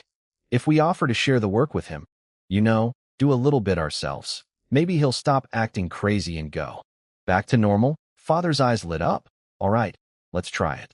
They spent a few minutes huddled together rehearsing their lines, then marched over to my door and knocked. I'd been monitoring their little strategy session through my space the entire time. The moment I heard the knock, I popped out, smoothed my clothes, and opened the door. There stood the entire Wang family, all wearing the exact same forced, plastic smile. It was like looking at a row of mannequins that someone had tilted the mouth corners up on. Terrifying, honestly. Father cleared his throat with maximum fatherly warmth. Son, I thought about it all night. I was wrong. I haven't treated you well. I'm sorry. Let's stop fighting and be a family again, okay? Mother immediately backed him up, fake wiping invisible tears. He's right. What family doesn't have little bumps in the road? The sun sets and rises again. Why hold on to yesterday's grudges? Third brother, Ma Shi, and Chui Shi were stretching their necks forward, eyes wide, waiting for my answer like puppies begging for a treat. I almost burst out laughing. These people couldn't last 3 days without their workhorse. They'd come crawling back to negotiate. Well, why not have some fun? I put on my most touched, emotional face. Mom, Dad. Since you put it that way, I won't hold any grudges either. Everyone's shoulders dropped with relief. Smiles started to look genuine. But, I said, and watched every spine in the room snap rigid. There is one small matter I need your help with. Father puffed out his chest. Name it. As long as you're not asking me to pluck stars from the sky or fish the moon from the sea, consider it done. Well, I'm 25 years old. Third brother is 2 years younger than me, and his kid is already old enough to run errands. Don't you think it's time I got married too? And look at my room. When it rains outside, it rains inside. The roof is practically composting. How about building me a proper house? The room temperature dropped about 20 degrees. Mother's nails dug into her palm, so hard I'm surprised she didn't draw blood. Marriage in a new house? That's real money. Father's eyebrows knotted into a pretzel, but he forced a smile that looked physically painful. How about this, son? You start working with your brother first, and we'll discuss the wife and house. Gradually. Rome wasn't built in a day, right? One step at a time. Translation: go back to being our slave, and we'll pretend to think about it forever. I dropped the nice act like a hot potato. Then what was the point of this whole conversation? Whoever wants to be the family ox can go right ahead. Count me out. Father's whole body started shaking. He forgot about his stung foot, grabbed his tobacco pipe, and swung it at my head, cursing. You ungrateful beast. We fed and clothed you for 25 years, and you want to negotiate. Bad move, old man. I caught the pipe mid-swing with one hand and locked eyes with him like a wolf. Fed me for 25 years? What kind of fantasy world are you living in? I've been carrying a HOE since I was 7. I chopped wood and hauled water in the dark every single night. This family started with 8 acres. Now it's 10 acres of paddy and 20 of dry field. Every single acre was cleared by my hands, my sweat, my back. And what did I get for it? You hid in the house eating white rice and steamed buns while I chewed on bran husks. You think I didn't know? I ripped open my patched-up shirt and bared my shoulder. Old scars layered over new ones, wounds that hadn't fully healed crisscrossing the skin. These are my receipts. Every scar is a record you can't erase. And I'm telling you right now, the days of Wang Chuan getting cheated are over. The room went so quiet you could hear dust settling. Father stared at me like he was seeing a stranger. Cold sweat ran down his back. This was not the silent, obedient son he'd spent 25 years breaking. This person standing before him spoke with the confidence of someone who had nothing left to lose and everything to gain. His mind was racing. Did falling off that cliff somehow fix the boy's brain? One thing was clear. This Wang Chuan could no longer be controlled. And with that realization, his decision came fast. You animal, he roared. Since you refuse to listen, then you are no longer part of this family.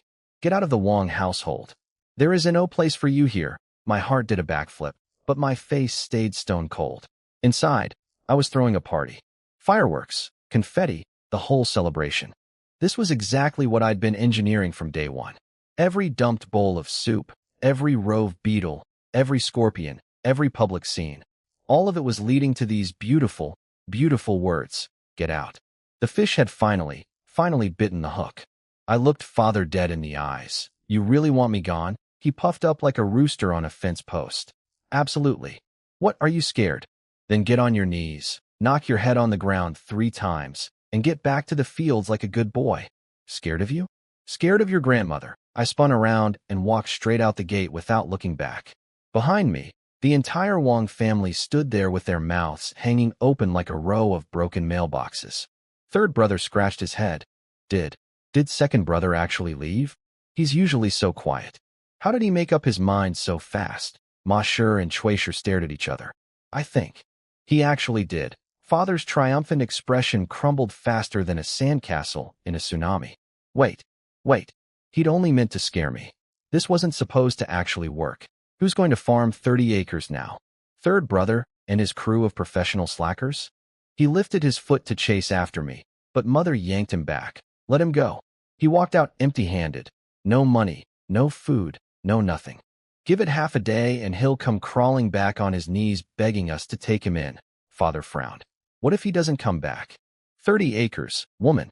30. Mother's wrinkled face twisted into a smug grin. The head tax is due in half a month. 2 silver taels per person. Where's he going to get that? If he can't pay, the government drags him off to forced labor. He'll be back. And when he does, we'll squeeze him so tight he'll never disobey again. He'll be the perfect workhorse. Father thought about it and decided she had a point. Then he started assigning chores to the remaining troops. Old 3, go chop firewood. Old 3's wife, fill the water barrel. Big brother's wife, take the girls to the fields. Third brother and Ma Shi immediately protested. Dad, Shuhing got stung by that beetle 2 days ago. He should be fine by now. Chopping wood is heavy work. Make him come help. Call it exercise, Mother erupted. Absolutely not. Shuhing is the only male grandchild. He's destined for the academy. He doesn't do rough work. Academy? Third brother nearly choked. We can barely afford big brother's exam fees. Where are we getting money for another student? Mom, give up that dream right now. Father watched his family tear into each other and felt his skull vibrating from the inside. With me gone, third brother had officially become uncontrollable. The power balance in the Wang household had collapsed entirely. He closed his eyes and prayed, "Please let that ungrateful animal hit a wall and come crawling back soon. This family cannot survive without its workhorse." Then, footsteps at the gate. Father craned his neck and saw me walking back in. His heart soared. He quickly arranged his face into maximum stern father mode, tapped his pipe dramatically on the doorframe, and growled, "Well, well, well, look who it is. Couldn't even last half an hour before running home? Too late. This time I'm not taking you back whether you like it or not." Unless, he didn't get to finish that sentence. "Wang while you F you." A commanding voice boomed from behind me. "Wang Chuan told me you're throwing him out." I thought it was a joke. Apparently not. I stepped aside to reveal my surprise guests. The village chief, plus 7 or 8 white-haired village elders. The most respected people in the entire community. I'd gone straight to them the moment I walked out. Speedrun recruitment. The Wang family's collective jaw hit the floor so hard it probably cracked the foundation. Father stammered, "Village chief. Everyone, why are you all here?" "We're here to supervise the family division," one of the elders snapped. "DD division? I never said anything about dividing the family." The village chief stared him down. "Didn't you just kick Wang Chuan out?" "Why, yes, but then what's the problem? Wang Chuan asked us to oversee a fair split, so you can't cheat him." Here we are. Father went into full panic mode. "I was just trying to scare him. I didn't mean it. And besides, he's been putting venomous bugs in our room. He's an unfilial criminal. I should be reporting him to the authorities, not giving him a share of the family property." Venomous bugs? Old man Sun Lisan, a retired soldier with a temper shorter than a lit fuse, blew up like a firecracker. The other elders burst out laughing. Everyone in this village had watched me grow up. They all knew exactly what kind of person I was, a quiet, hard-working kid who never complained while his family rode him like a mule. The idea that I was some kind of bug-wielding assassin was the funniest thing they'd heard all year. Old man Sun rolled up his sleeves. "Wang Youfu, I've watched this boy since he was a baby. He's the most honest kid in the village, and you're slandering him to his face. I ought to beat you just to let this child feel some justice." Father's face went paper white. Sun Lisan was a veteran who'd actually killed people in battle. Getting hit by him wasn't a spanking, it was a mauling. And if Father dared fight back, the entire village would drown him in spit. Wait. Father backpedaled desperately. "Listen, everyone. 2 nights ago we got attacked by rove beetles. Then last night a scorpion. It's obviously him. We only said those things because we feared for our lives. Look, the swelling hasn't even gone down." He stuck his foot up to show the blackened scorpion sting.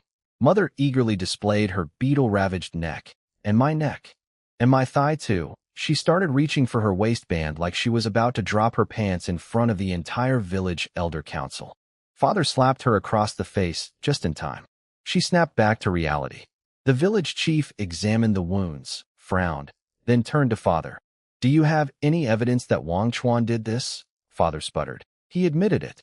Our whole family can testify." The entire Wang crew nodded like a synchronized bobblehead display. Then little Shuhing saw his chance for revenge and jumped forward with the enthusiasm of a child who'd rehearsed his lie approximately 0 times. "Village chief grandpa, I went to pee last night and saw my second uncle sneaking to the main bedroom. Right after that, Grandpa and Grandma got stung." Father beamed. "See? Children don't lie." I stepped forward. The yard went silent. "Interesting story, Shuhing. Because funny thing, my buddy Ernie told me you and your friends were at Fat Annie's house last night stealing eggs." "Want to explain that?" The kid's face turned the color of a tomato. "Why, you're lying." "I was home all night." "All night? Really?" "Yes.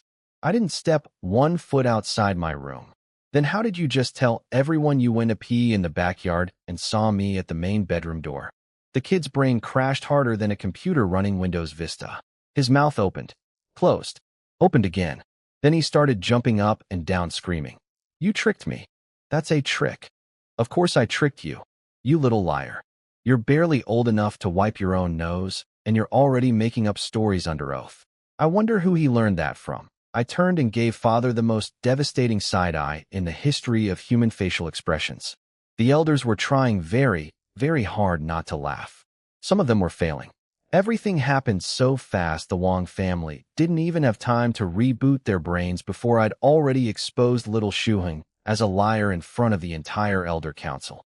The kid lost it completely, crying, screaming, pointing at me with his snotty little finger. "You'll die a horrible death." Grandmother Zhang sure lunged to cover his mouth, but the brat shoved her so hard she stumbled backward and crashed into a clay pot. Ceramic shards went flying everywhere. Real classy family moment right there. Father's face was cycling through colors like a broken traffic light. Green, white, green, white. He pointed at me with a trembling finger. You're trying to kill your own father." First sister-in-law Cui sure collapsed on the ground, slapping her thighs and wailing. "It's over. He's going to take all the family property. How will we survive?" Third brother and Ma Sure, on the other hand, totally relaxed. They had no son, so inheritance wasn't their problem. They looked like two people at a theater who'd bought the best seats. The village chief was shaking his head at the circus. He turned to me with an apologetic look. "Wang Chuan, tell us, how do you want to divide this family? We'll make sure you get a fair deal." I opened my mouth to answer, and father completely snapped. He grabbed a carrying pole from the corner and charged at me like a maniac. "I'll kill you." Old man's son Lisan, the retired soldier, was faster. One swing of his walking stick to the back of father's knees and down he went, face first into the dirt. The carrying pole clattered away. He lay there with his forehead pressed against the ground, making pathetic whimpering sounds. Heavens above. How did the Wang family produce such a monster? The elders watched all this with their jaws on the floor. If they'd had any doubts about whose side to take, father just eliminated every single one. I kept my face completely blank and dropped my bombshell. "Village chief, you saw what just happened. There's no way I can maintain any relationship with these people. I don't want a family division. I want a complete severance. Full dissolution. I don't want a single acre of land or a single coin of their money. Just write it up and let's sign." Inside my head, I was laughing so hard my brain was vibrating. You greedy vampires think you're getting rid of me for free? Enjoy your victory tonight. By tomorrow morning, you won't have a grain of rice to your names.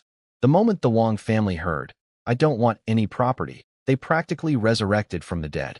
Father leaped up from the ground like he'd been hit with lightning, suddenly full of energy. Mother stopped crying. Chuisher stopped wailing. Everyone stood at attention like soldiers who'd just heard the dinner bell. Father waved his hand grandly. "I agree. Write up the dissolution papers. From this day forward, Wang Chuan has nothing to do with the Wang family. Sign and stamp it." The village chief pulled me aside and whispered, "Wang Chuan, think carefully. The head tax is due in 2 weeks, 2 silver taels per person. While you're part of the Wang household, they cover it. Once you're disowned, that bill is all yours. Can you handle that?" I nodded. "Village chief, don't worry. I'll earn those 2 taels within 2 weeks. Please, just write it up. I'm moving out today." He studied my face, saw I wasn't bluffing, and sighed. "Kid wants out, let him out. Worst case, the village could pool some money to help with his tax. Better than watching him get slowly murdered by his own family." He pulled out a brush and ink he'd already prepared, smart man, and wrote up the dissolution papers in about 30 seconds. Both sides signed and stamped. Done. Official. I walked out of the Wang family gate for the last time, and I swear the air tasted sweeter on the other side. The village chief caught up with me outside. "Got anywhere to stay?" I gave him an awkward smile. Technically, I could sleep in my pocket dimension, but I can't exactly explain that to people. He slapped his thigh. "Perfect. Old Hunter Liu, you know him, right? His grandson took him to the city last year. His house is empty. It's a bit rough, but everything's still there. Stay as long as you need until you build your own place." I bowed so deep I nearly touched my toes. "Village chief, I'll never forget this. I'll earn money and move out as soon as I can." He waved me off like it was nothing, and the group walked me over to old Liu's place. It was a small courtyard with a crooked jujube tree, 2 wooden doors, and a main room with actual furniture, table, chairs, everything covered in dust, but otherwise perfectly livable. Compared to my moldy straw bed closet at the Wang house, this was a palace. Then the elders started talking, and my throat got tight. "Wang Chuan, I'll send my grandson over with 3 pounds of grain. I've got a laying hen. I'll bring you a couple eggs. Firewood?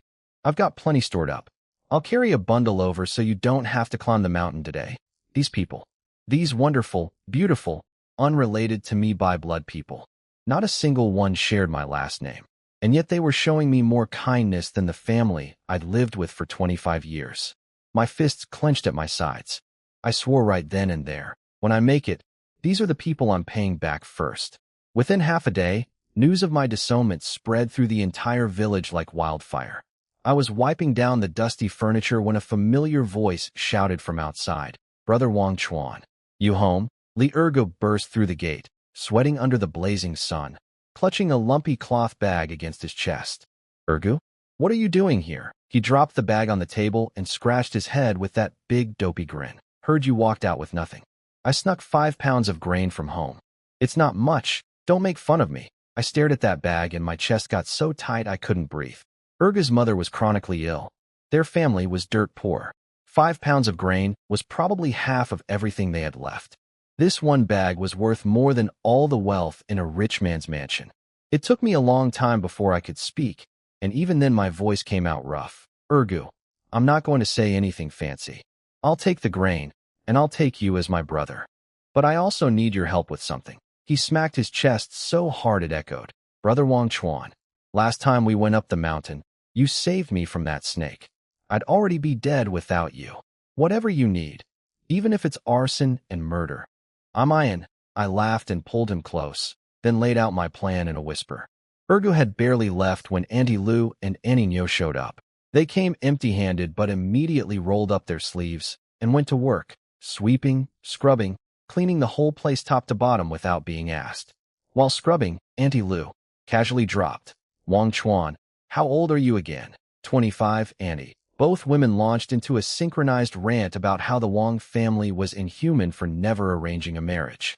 Then they started looking me up and down like I was livestock at an auction. Tall, muscular, hard-working, and word had apparently gotten around about my generous proportions. I have no idea how that information spread through a village, but here we are. "Wang Chuan," Auntie Lu leaned in with that dangerous matchmaker gleam in her eye. "What do you think about Widow Lin from the village? She's been married before, sure, but that woman has skills, if you know what I mean. Same age as you, pretty face, perfect match." Auntie Nyo clapped. "Yes, she's gorgeous. I say go for it." I started sweating buckets and waved both hands. "Ladies, please. I appreciate the thought, but I can barely take care of myself right now. I can't drag some poor woman into this mess." "Maybe later." They agreed I had a point and left after finishing the cleanup. At noon, I cooked some of the gifted grain and secretly pulled half a spirit yam from my space. Best meal I'd had since arriving in this dynasty. All afternoon, villagers kept trickling in. This one brought wild vegetables. That one brought a handful of grain. One family, so poor they had nothing to give, carried over 2 buckets of water instead. Every single gesture hit me like an emotional freight train. Back in my previous life, my neighbors didn't even know my name. Here, an entire village was rallying behind a guy they weren't even related to. By evening, I'd said goodbye to the last visitor, nibbled on some spirit yam, sipped some spring water, and sat in the quiet darkness, waiting. Tonight was the night the Wang family pays for everything. I gave up all the land and property on purpose. I didn't need paperwork to take what I was owed. I had a spirit space, a right hand that could absorb anything it touched, and 25 years of rage belonging to the boy whose body I inherited. In my last life, I spent my whole existence being a pushover. Worked myself to literal death in a cubicle, and nobody even noticed. Not this time. Never again. midnight. Darkness so thick you could chew it. I slipped out of old Lou's house like a shadow with a shopping list. The Wang family compound was just a short walk away, and I knew every inch of that place better than my own palm lines. I didn't bother with the front door. That's for amateurs. I went around to the back where the fence had a gap big enough for a grown man to squeeze through. Years of neglect have their advantages. Inside the yard, I held my breath and listened. Snoring. Loud snoring. A whole symphony of unconscious idiots sawing logs in perfect disharmony. Music to my ears. First stop, the east wall, where 2 laying hens were roosting. These lovely ladies had been producing the eggs I'd been eating the past few days. I reached out and, whoosh, chickens, nest, and 2 still warm eggs vanished into my space. Welcome to your new 5-star resort, girls. You'll love it there. Next, the tool shed. Every hoe, rake, sickle, and gardening implement that existed went straight into my pocket dimension. Cleaned out like a professional moving company. Except I didn't need a truck. Then came the main event, the kitchen. 2 big wooden cabinets stood against the wall. One held the good stuff, white flour and white rice. The premium grain this family had been secretly hoarding while feeding me bran husks. The other held miscellaneous coarse grain. Both cabinets were padlocked, because apparently, the family's biggest fear was that their personal workhorse might sneak a midnight snack. 25 years of loyal service, and they locked the food away from me. The original Wang Chuan never once stole a bite. Not once. And they still didn't trust him. I didn't pick the locks. I didn't break them open. I absorbed the entire cabinets. Locks, wood, grain, everything. Gone. Poof. Like they never existed. But why stop there? Pots, pans, bowls, chopsticks, stools, tables, the water barrel, grain sacks, everything that wasn't nailed down, and honestly, some things that were, got vacuumed into my space like I was running a cosmic-powered Roomba. I hit the firewood shed next. 2 fresh bundles of wood that third brother had spent an entire agonizing day chopping. Mine now. Thanks for your labor, little bro. And then, my masterpiece. I looked at the 2 front gates. Solid jujube wood. Heavy as sin. Beautiful craftsmanship. Into the space they went. I took the doors off their house. Did I feel guilty? Let me think about that for exactly 0 seconds. No, not even a little. These people fed me dirt, refused to find me a wife, worked me like an animal for 2 decades, and couldn't even spare a cup of water when I was unconscious for 3 days. Whatever happened to them next was between them and the Buddha. My department handles revenge. Mercy is someone else's job. The whole operation took about 15 minutes. I stood in the empty yard, admired my handiwork, and walked away without looking back. The next morning, the sound that woke the village wasn't a rooster. It was Zhang Shi. We've been robbed. The grain is gone. All of it. Every last. She hit the ground and started howling like the world was ending. Which, for her, it basically was. What kind of monster steals from a family during a famine? May lightning strike them dead. Father came stumbling out with his shirt half on, shoes barely attached to his feet. He looked at the yard, completely empty. His legs buckled. Then he ran to the kitchen. The 2 locked cabinets, his precious, padlocked treasure chests, were just gone. Not broken into. Not pried open. Gone. Like they'd been erased from reality. His brain made a sound like a balloon deflating. He let out a wail that sounded like someone had removed a very important part of his anatomy and face-planted unconscious on the kitchen floor. The family descended into pure chaos. Ma Shi was hopping around screaming, "Pinch his philtrum! Pinch his philtrum!" Third brother grabbed father's upper lip and squeezed like his life depended on it. Father came to, whimpering, and immediately grabbed mother in a mutual sobbing embrace. News of the robbery ripped through the village faster than fire through dry grass. Even though nobody particularly liked the Wang family, everyone came to look.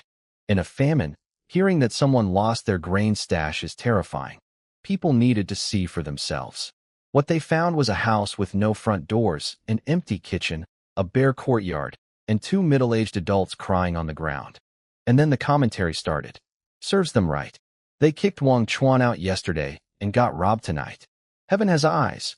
My wife was cursing their name until midnight last night, saying they'd get what's coming. She's practically a fortune teller. Wait, they had over 100 pounds of grain stored up, and they made their own son eat dirt? The gods should have struck them down sooner. Some kind of divine punishment, if you ask me. The Buddha himself is disgusted. The village chief arrived to find Zhang Shi clinging to his leg like a drowning rat. Village chief, you have to help us.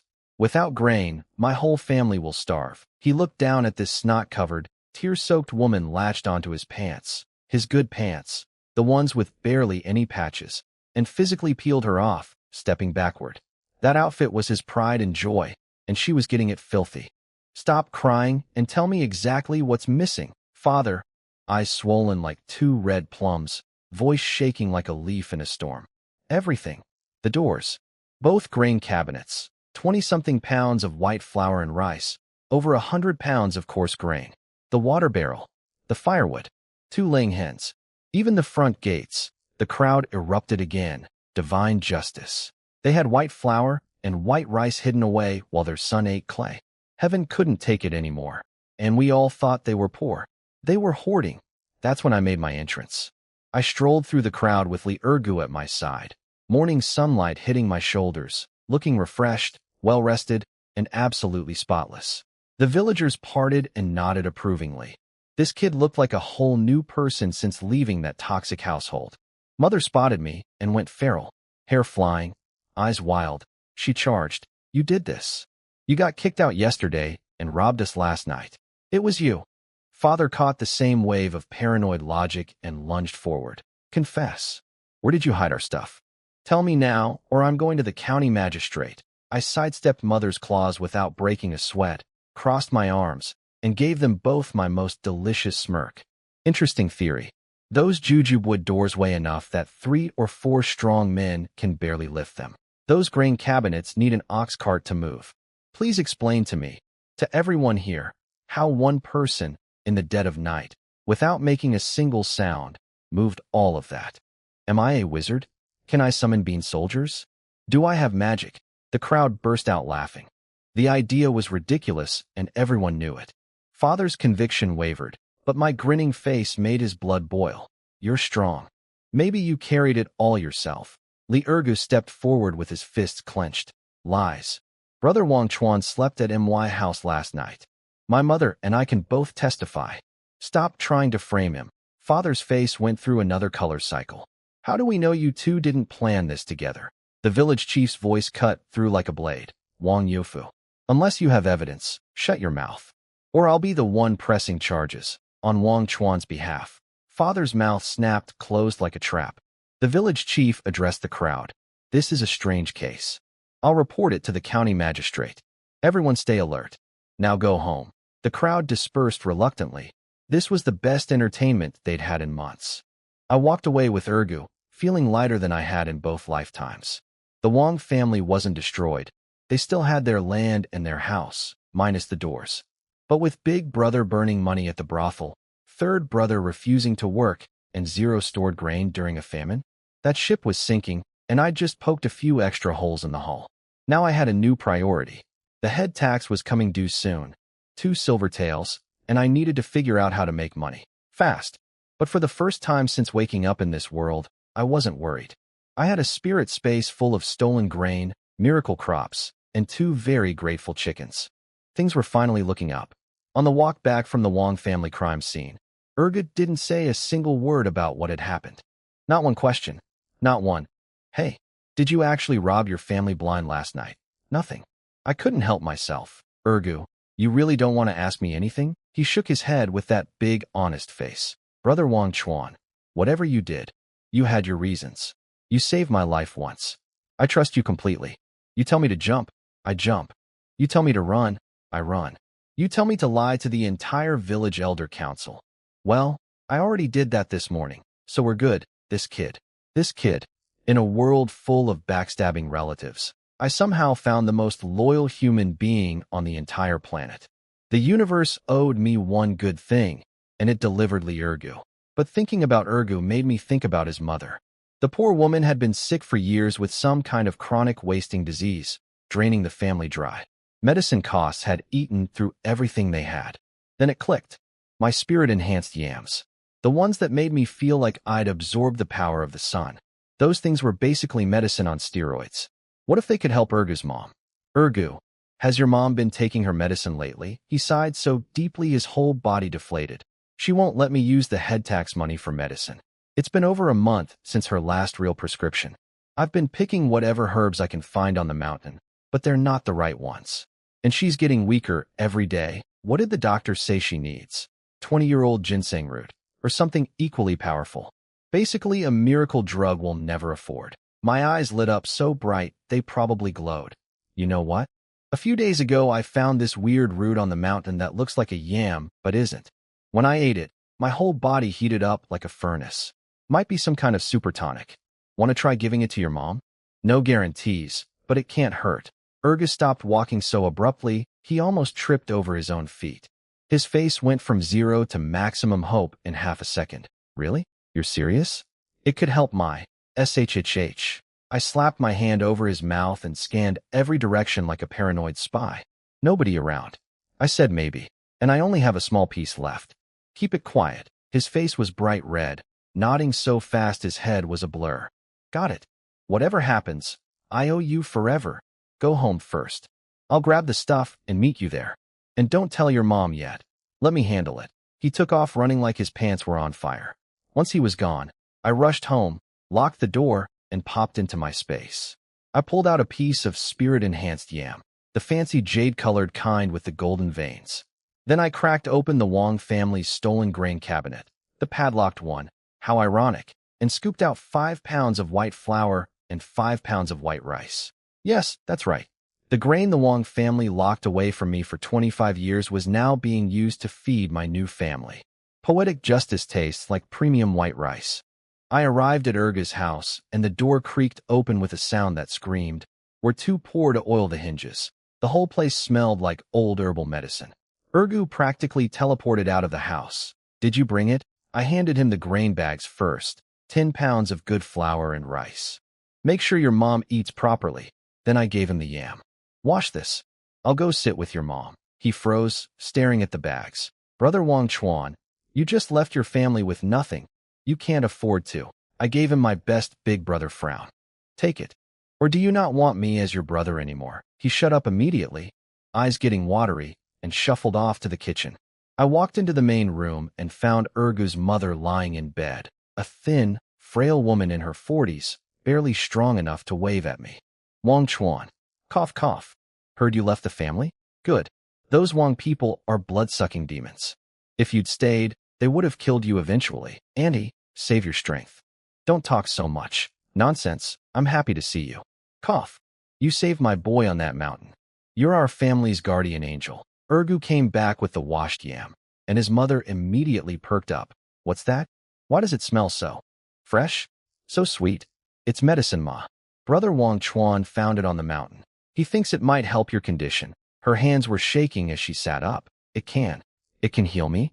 Is that true?" I jumped in before Urgu's enthusiasm turned into false promises.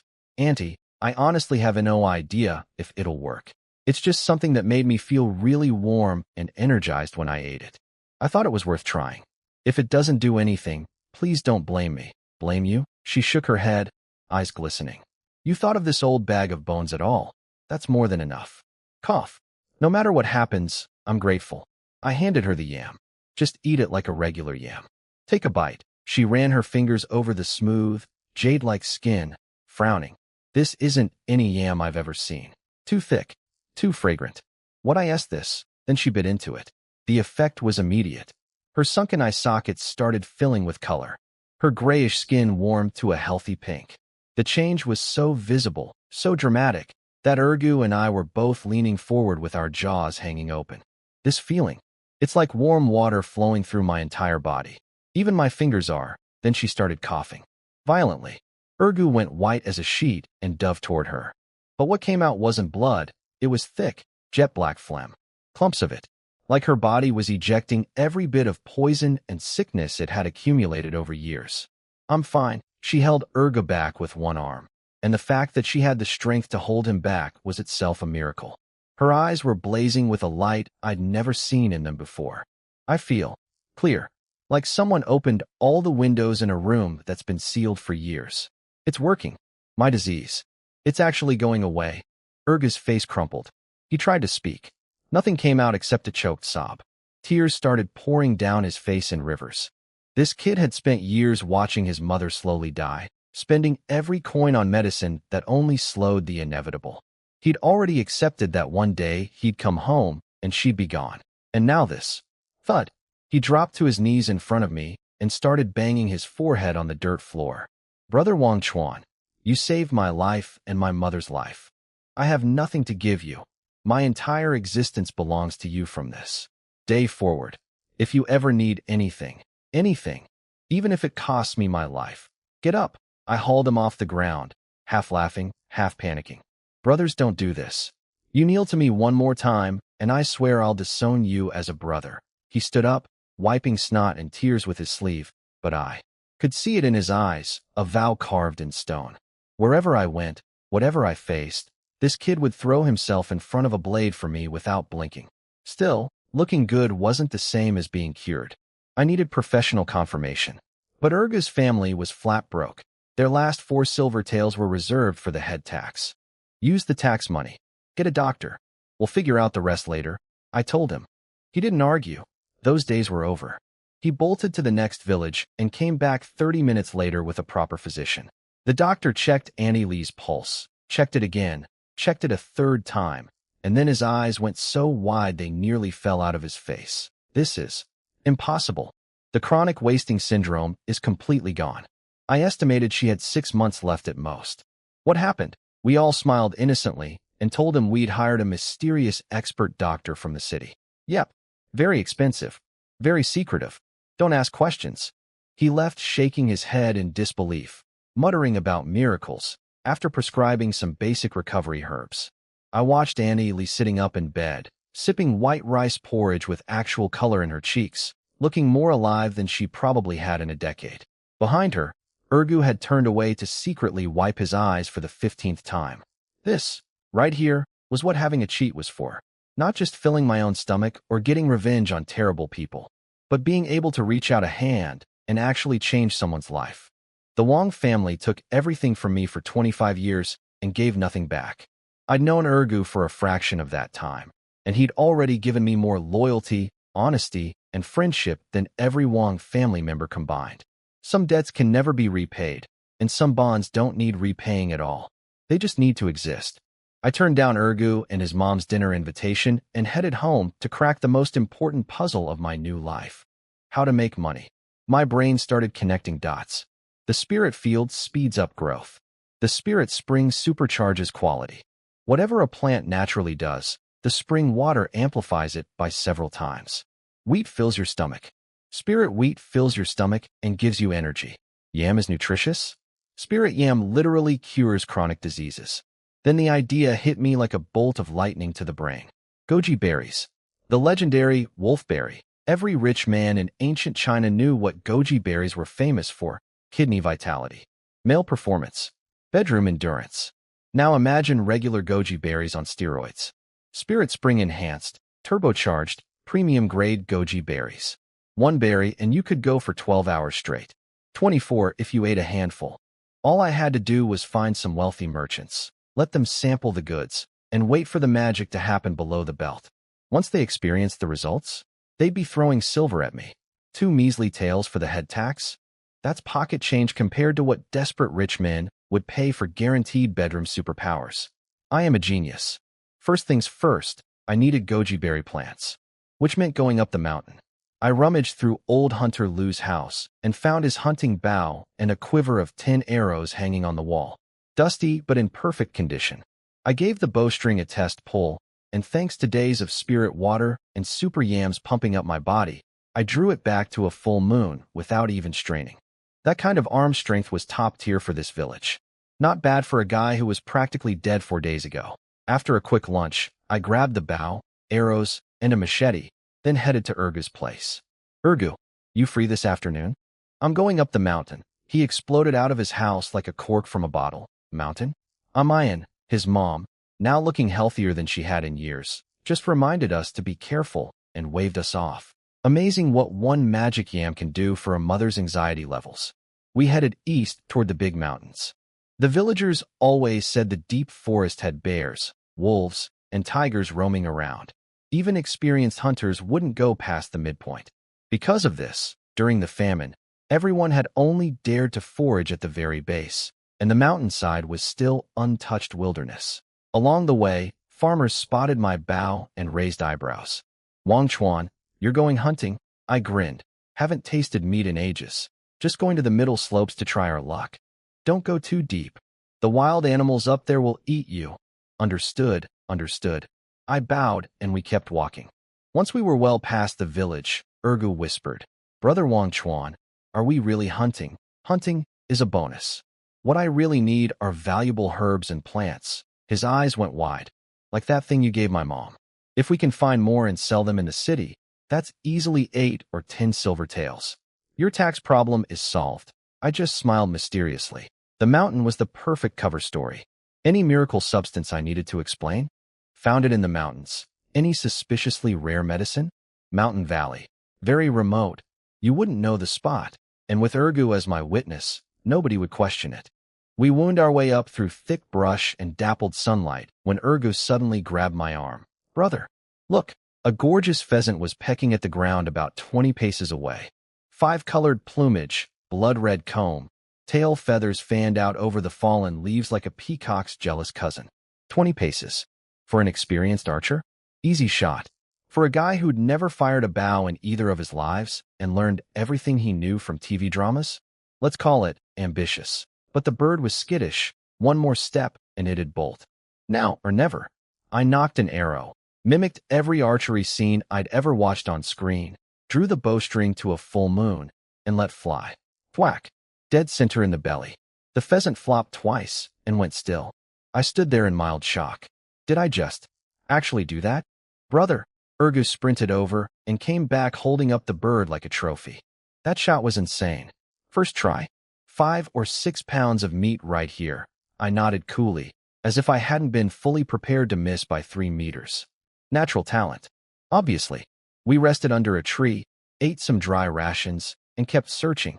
By the time the sun was getting low, our basket was overflowing. 1 fat pheasant, a pile of wild chestnuts, goji berry seedlings, jackpot, and even a 3-year-old wild ginseng root. Urgu examined the ginseng with disappointment. Too young. You need at least 10 years before it's worth real money for medicine. Poor kid didn't know that in my spirit field, 3 years becomes 30 overnight. Give me a week and I'd be growing 100-year ginseng like it was lettuce. But the real prize was those goji seedlings. Tonight they go into the spirit field. Tomorrow they become super berries. The day after, I become a rich man selling ancient China's most powerful bedroom enhancement supplement. We went back to Urga's house and got to work on the pheasant, boiled water, plucked feathers, gutted it. Auntie Lee, now fully recovered and bursting with energy, tied on an apron and took over the kitchen like a woman reborn. Minutes later, a plate of stir-fried wild pheasant landed on the table, gleaming with oil, filling the room with the most incredible aroma. In my previous life, I ate factory-farmed chickens pumped full of hormones and antibiotics. This was a wild bird that spent its entire life eating bugs and berries in a pristine mountain forest. I bit into a drumstick and my taste buds had a religious experience. Firm, bouncy, bursting with flavor. It made every chicken I'd ever eaten feel like a personal insult. 3+ pounds of meat. Urgu and I demolished it like 2 starving wolves. Auntie Lee kept piling more on our plates, laughing the whole time. We even drank the last drop of broth from the bottom of the pot. Full, happy, and smelling like the best meal in ancient China, I said goodbye to the Lee family and walked home under the stars. Tomorrow I'd head to the city with spirit goji berries in my pocket and a master plan in my head. Rich merchants of the Great Yu Dynasty, prepare your wallets. Your bedroom problems are about to be solved, and Wang Chuan is about to get paid. Meanwhile, back at the Wang family compound, and yes, I do enjoy checking in on their misery, things were going beautifully. The kitchen was bare. The cupboards were gone. The doors were gone. 3 hungry children were sobbing in the empty yard. Little Shuhing was tugging on Grandma's sleeve, hiccuping through tears. Grandma, I want a cake. Please. Zhang Shi, already at her breaking point, swatted his hand away. Stop crying. One more word, and I'll throw you to the mountain wolves. Grandmother of the year, ladies and gentlemen. She turned on the 2 daughters-in-law. Why are you standing there like statues? Go borrow some grain from the neighbors. And a pot while you're at it. Masher knocked on the first door.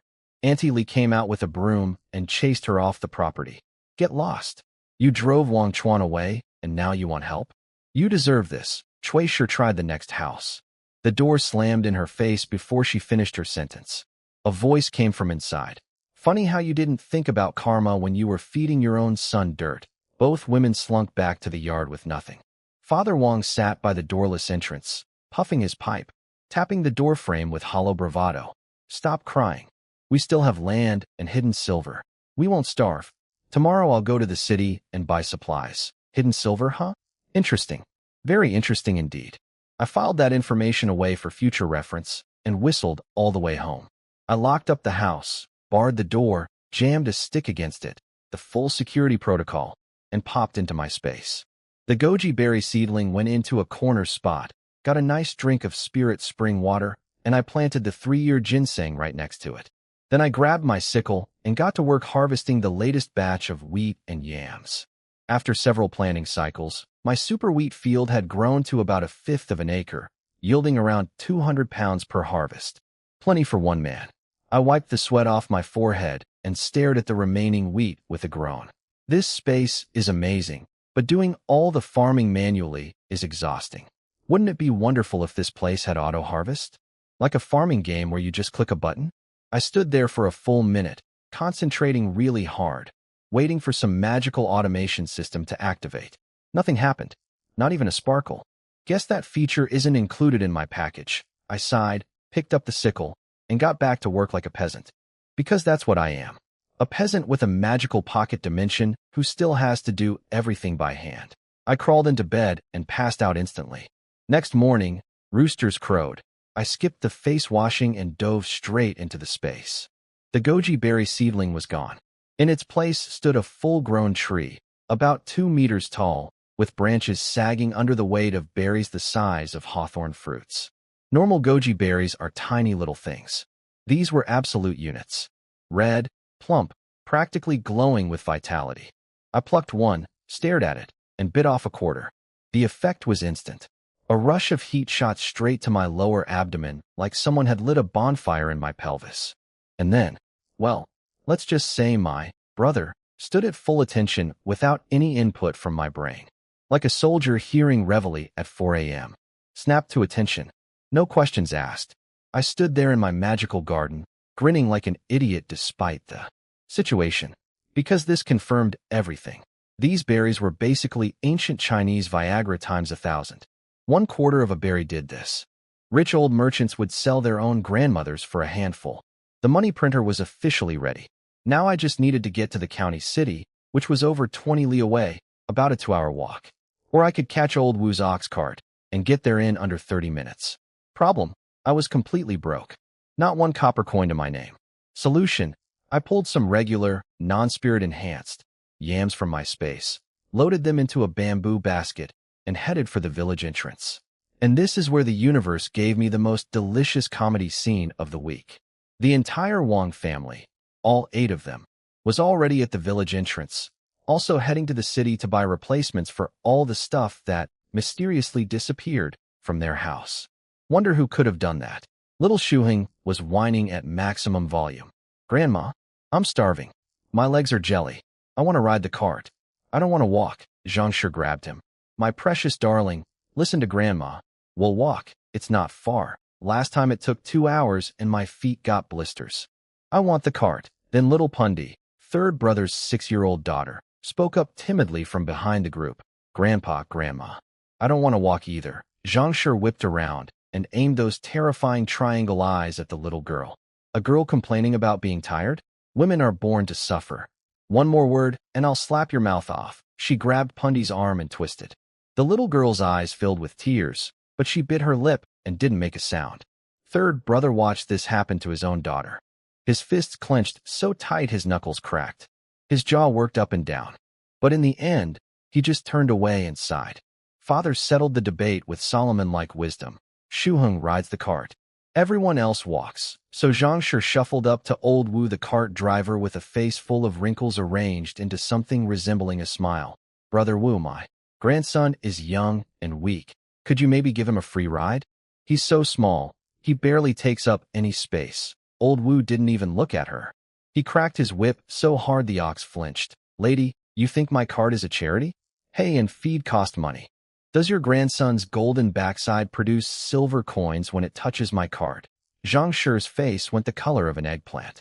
She spent about 30 seconds in visible physical pain before digging out 2 copper coins and paying the fare like it was being ripped from her flesh.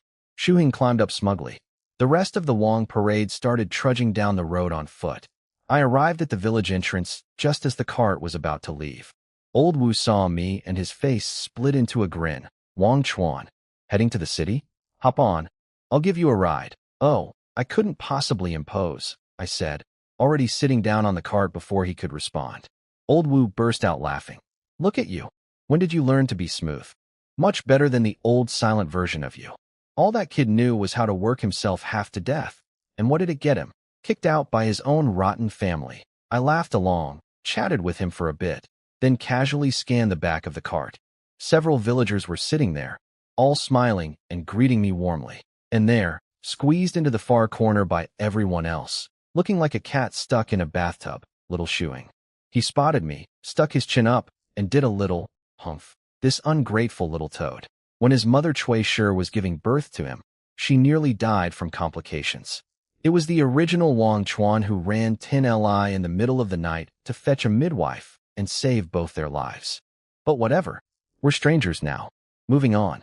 The cart rattled down the dirt road, and soon enough, we caught up with the Wang family walking party. From a good distance away, I could already hear Zhang Shi screeching at little Pundi, who'd fallen to the back of the group. You money-losing burden. You're the slowest one. At this rate, it'll be dark before we reach the city. Are you trying to starve the whole family? I leaned out of the cart for a better view. At that exact moment, Zhang Shi turned around, and our eyes met like two swords clashing in midair. Her triangle eyes bulged out of her skull. She started hopping up and down, pointing at the cart. Wang Chuan, you heartless beast. Enjoying the show? I should have drowned you in the outhouse the day you were born. I gave her my most relaxed, most infuriating smile and said, Zhang old lady, if I were you, I'd stick to the back roads. Walking the main road with no money for a cart? People might laugh. Direct hit. Critical damage. She started screaming so loud, I think dogs 3 villages over started howling. Old Wu grinned, cracked his whip with extra flair, and the ox picked up the pace. We left the Wang family shrinking in the dust behind us. The wind felt great on my face. The city was ahead. My pockets held magical super berries that would make rich men weep with joy. And behind me, my former family was walking 2 hours in the hot sun while I rode in style for free. Life was getting really good. The ox cart rolled to a stop near the towering city gates of Anping County. Everyone hopped off and scattered into groups, agreeing on a pickup time. I jumped down and placed 2 yams on the cart for Old Wu. I've got no money for the fare. Please take these instead. His eyes went wide. Mountain yams? In this season? These don't grow until October. Where'd you get them? Found them on the East Mountain. No idea why they were growing there. Nature is weird. He nodded. Mountains are mysterious places, but then pushed the yams back and put on his grumpy face. Don't you dare pay me for a ride, boy. It was on the way. Take these and go sell them. I tried to push back, but he raised his whip threateningly. Move it, or I'll whip you. Fine, fine. I grabbed the yams, turned around, and the second he looked away, dropped them on the cart and bolted for the city gate before he could react. Behind me, I heard him laughing. That kid. Mouth got sharper, but his heart still soft. I made it about 10 steps before 2 armed soldiers blocked my path. Entry fee. 2 copper coins per person. I stared at them. The original Wang Chuan visited this city 5 years ago, and it was free. When did they start charging admission? Brothers, I genuinely have 0 money on me. Could I maybe pay when I leave after selling my goods? The guard looked at me like I was a cockroach that had learned to speak. Pay later? I stand here for 4 hours a shift. You think I drink wind for lunch? No money, no entry. Get lost before I smack you. I was about to argue, when a familiar voice piped up behind me. Please forgive him. Officer, please forgive him. Old Wu came shuffling over, bowing and smiling, and slipped 2 copper coins to the guard. Then he tugged my sleeve and whispered, call it a loan. Pay me back when you've made your fortune. This old man, I swear, the universe sent him an ergu just to prove that good people still exist. I nodded gratefully and walked through the gate. After asking around for half an hour, I found the East Side Vegetable Market. The place was absolute chaos. Vendors screaming prices, housewives haggling like their lives depended on it, kids running everywhere, the smell of fresh vegetables mixed with livestock in a uniquely ancient cocktail. I found a quiet corner, set down my basket, and displayed my regular yams. Not the jade-skinned spirit ones, just normal yams grown in the spirit field without the special water. They looked good, but nothing supernatural. Immediately, a crowd gathered. Mountain yams in this season? How is that possible?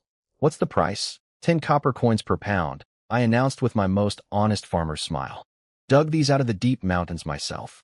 Nearly broke my shoulders carrying them down. People frowned. White flour and rice only cost 15 coins a pound. 10 for YMS. That's robbery. But like you just said, where else are you finding yams right now? Supply and demand, my friends. 10 coins is a bargain. The crowd started debating amongst themselves. Some nodded. Some scoffed. Standard market negotiations.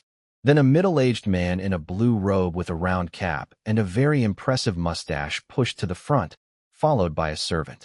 The way he carried himself screamed, "Household manager for someone rich." He picked up a yam, inspected it carefully, and nodded.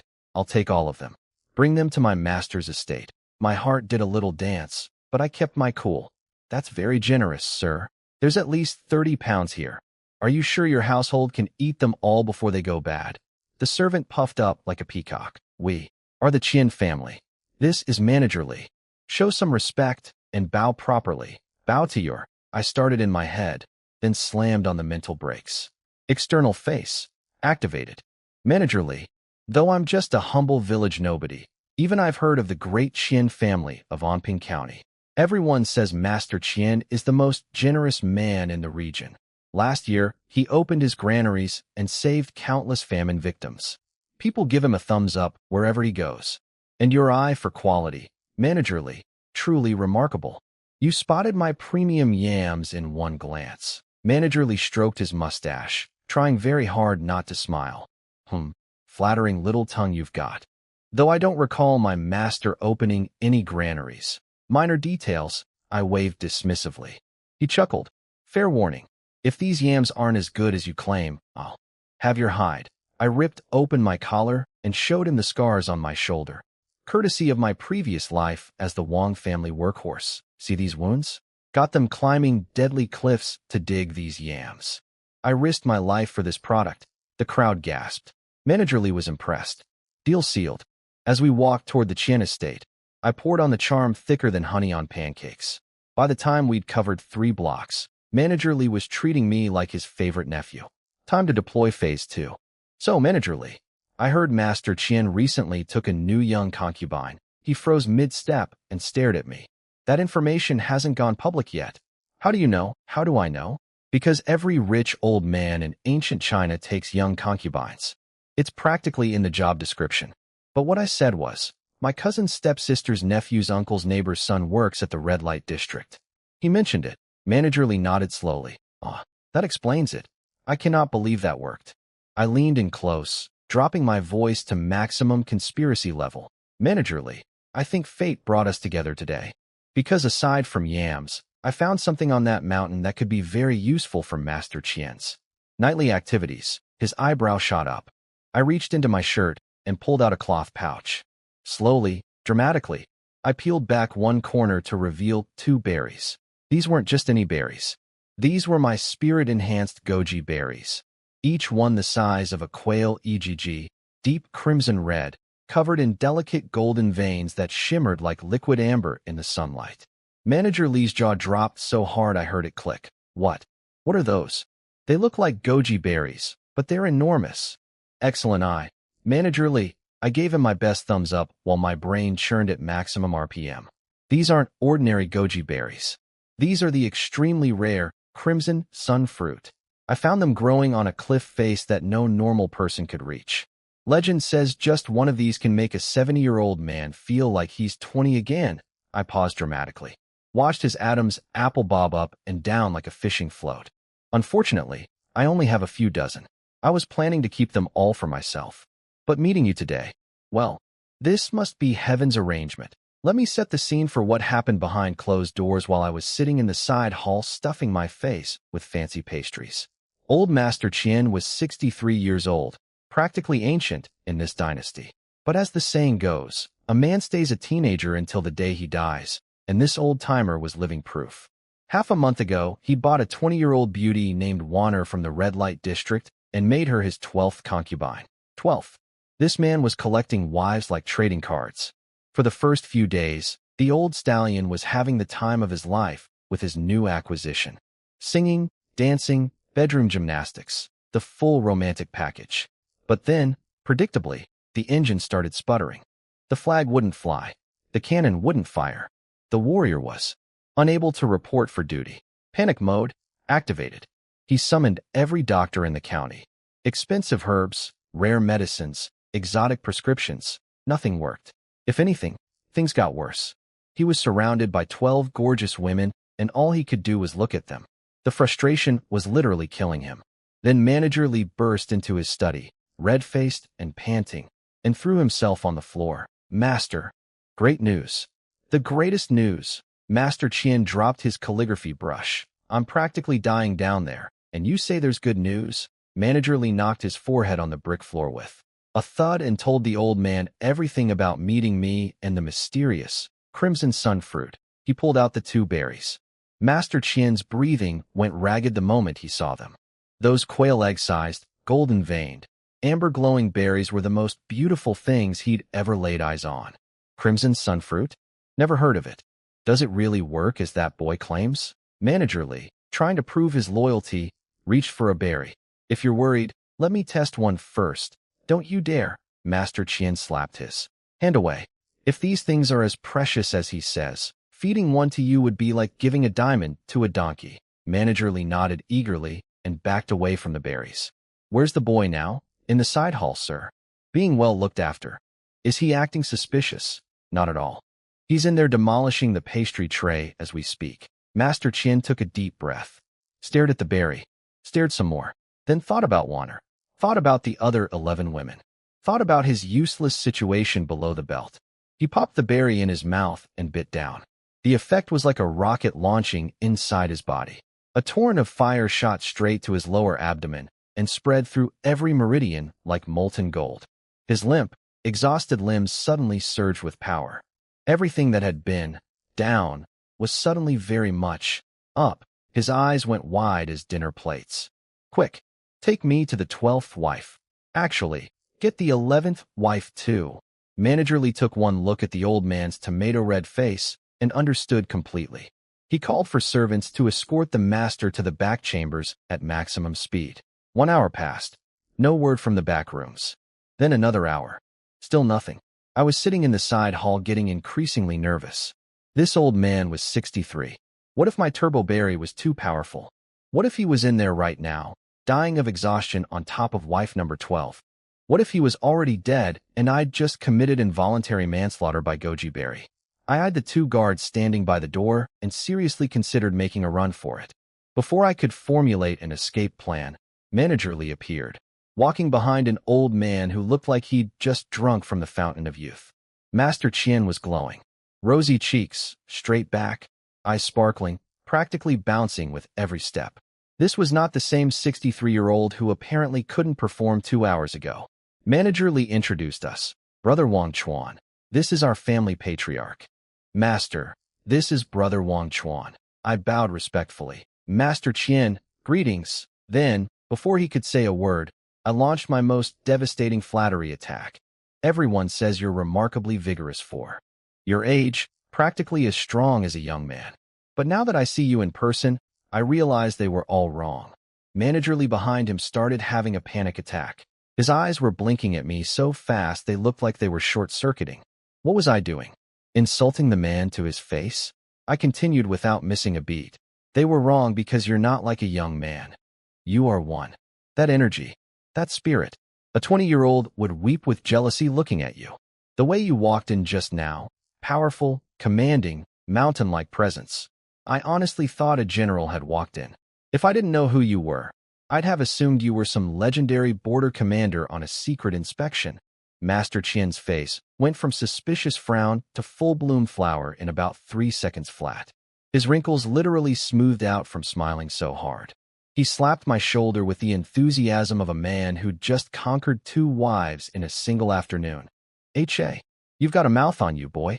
More entertaining than all those boring scholars combined. I grabbed his hand with both of mine. Maximum sincerity cranked to 11. Master Qian, every word I say comes from the bottom of my heart. Heaven and earth as my witness.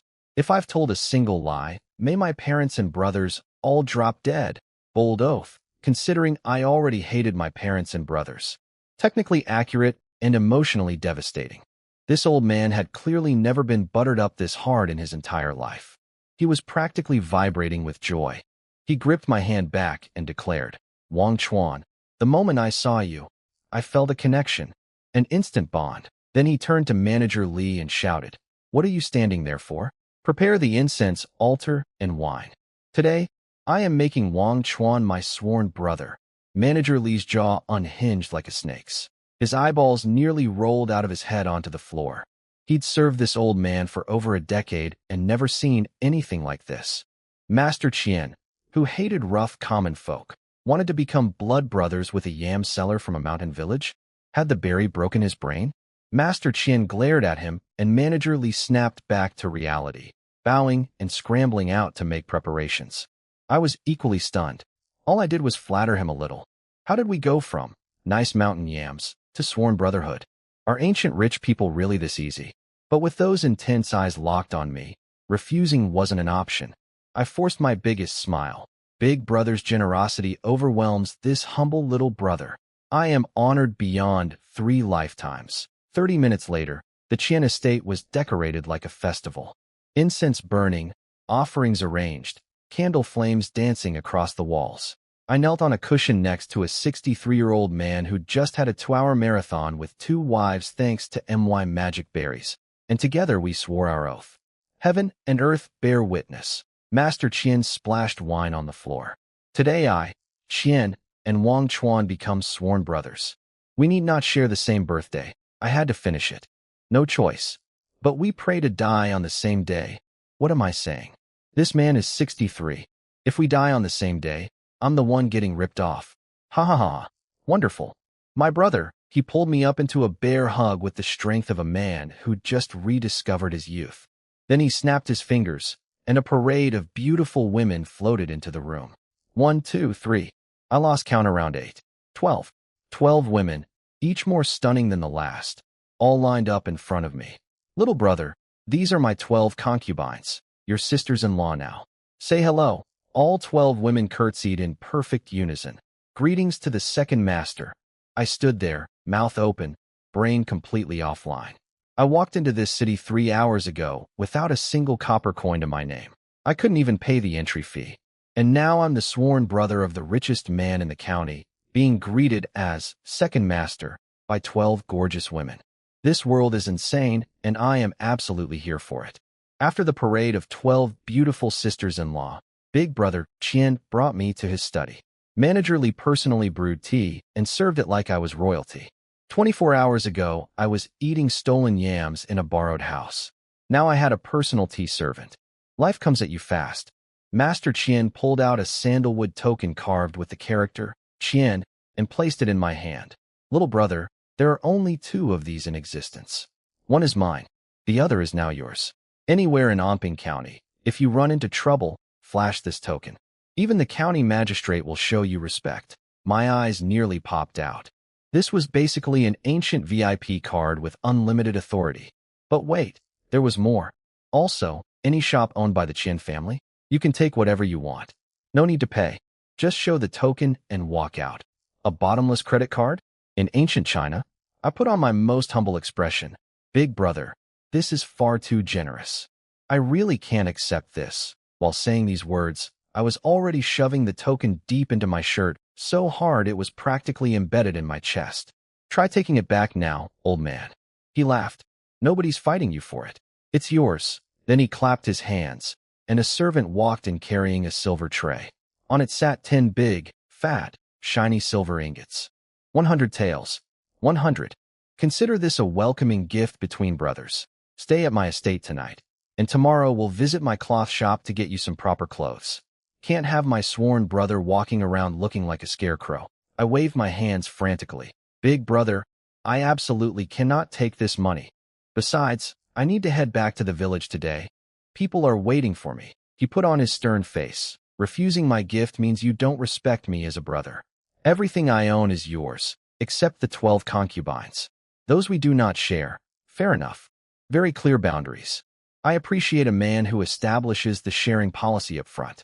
His sincerity was obvious and genuine, so I decided to return the favor.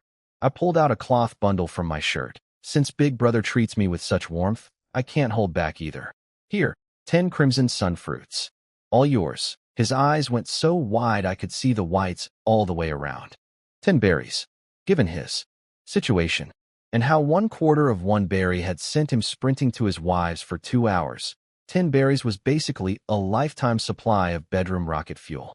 The truth was, this old man had no sons despite 12 wives, and his only real hobby in life was romance.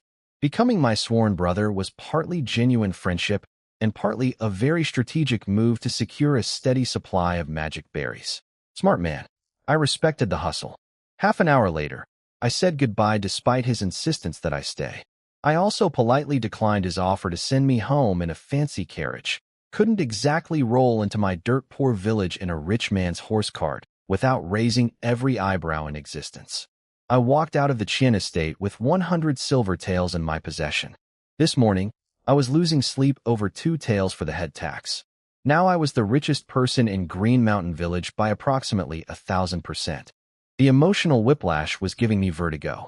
Since it was still early, I went shopping. 10 big steaming meat buns from a bun shop. 20 pounds of gorgeous pork belly from the butcher. I found a deserted alley, absorbed everything into my space, and continued strolling through the city, munching on a bun like a man without a care in the world. Then I saw it. 3 stories tall. Carved eaves. Gold lettering that sparkled in the sunlight. Yihong Yuan, the red light district's flagship establishment. The most famous pleasure house in the county. My feet had a mind of their own. I walked right in. Welcome, young master, please come. Huh? The doorman's professional smile curdled like milk and vinegar. He was staring at my patched-up clothes, my broken straw sandals, and the bamboo basket on my back. I looked like a hobo who'd gotten very lost. His face twisted with disgust. Where'd this beggar come from? Go find a puddle and look at your own reflection. You think you can walk into the red pavilion? Get to the back alley and dig through the trash where you belong. Then he put his hands on me and tried to shove me out. Big mistake, little man. Huge mistake. Thanks to weeks of spirit water and super yams, my body was operating on a completely different level now. I sidestepped him like he was moving in slow motion, got behind him, and delivered a beautiful kick that launched him through the front door like a human cannonball. Crash. He flew out and slammed directly into some poor scholar who was just walking in, knocking them both to the ground in a tangle of limbs and screaming. Then I heard the scholar's voice, and my blood went cold, then immediately warm with pure, delicious schadenfreude. I walked to the door and looked down. Wang Jiang, my dear big brother, the family's hope, the man who was supposed to be in the city studying for exams, lying on the ground under a dazed doorman, right outside the most famous brothel in the county. His face went whiter than fresh tofu. SS second brother? What are you doing here? I grinned. What am I doing here? What are you doing here? Aren't you supposed to be preparing for the county exam? Or does your study plan include a chapter on extracurricular anatomy? Well, you see, the thing is, he was stammering so hard I thought his tongue might fall out. He could hardly tell me he'd come to visit his beloved sister Warner, the brothel girl he'd been sneaking off to see while spending the family's money on tuition. Just then, commotion erupted inside. A squad of burly bouncers came pouring out the front door, armed with wooden clubs. The doorman I'd kicked was pointing angrily in my general direction. I assessed the situation in approximately half a second. Time to go. But not before leaning down to my dear brother with a warm, caring smile. Big brother, I'll head out first. You stay here and cover my retreat. Then I vanished. Gone. Faster than a rabbit with its tail on fire. Wang Jiang was confused for about 3 seconds. Then he looked up and found himself surrounded by a ring of very large, very angry men. The doorman pointed at him with a swollen finger. You know that guy? Wang Jiang, ever the genius, nodded. Why yes, he's my younger brother. So you're accomplices. Nobody causes trouble at the Red Pavilion and walks away. Boys, destroy him. For men with fists the size of watermelons descended upon Big Brother like an avalanche of muscle. Wait, there's been a misunderstanding. Stop, please. I'm here to see Sister Warner. We're regulars. Have mercy. The doorman was new. He'd never heard of any Warner. What Warner? There's nobody by that name here. Hit him harder. The sound of Big Brother's screams fading behind me was the sweetest music I'd heard all day. Better than any symphony. My only regret was not having a chair to sit and watch.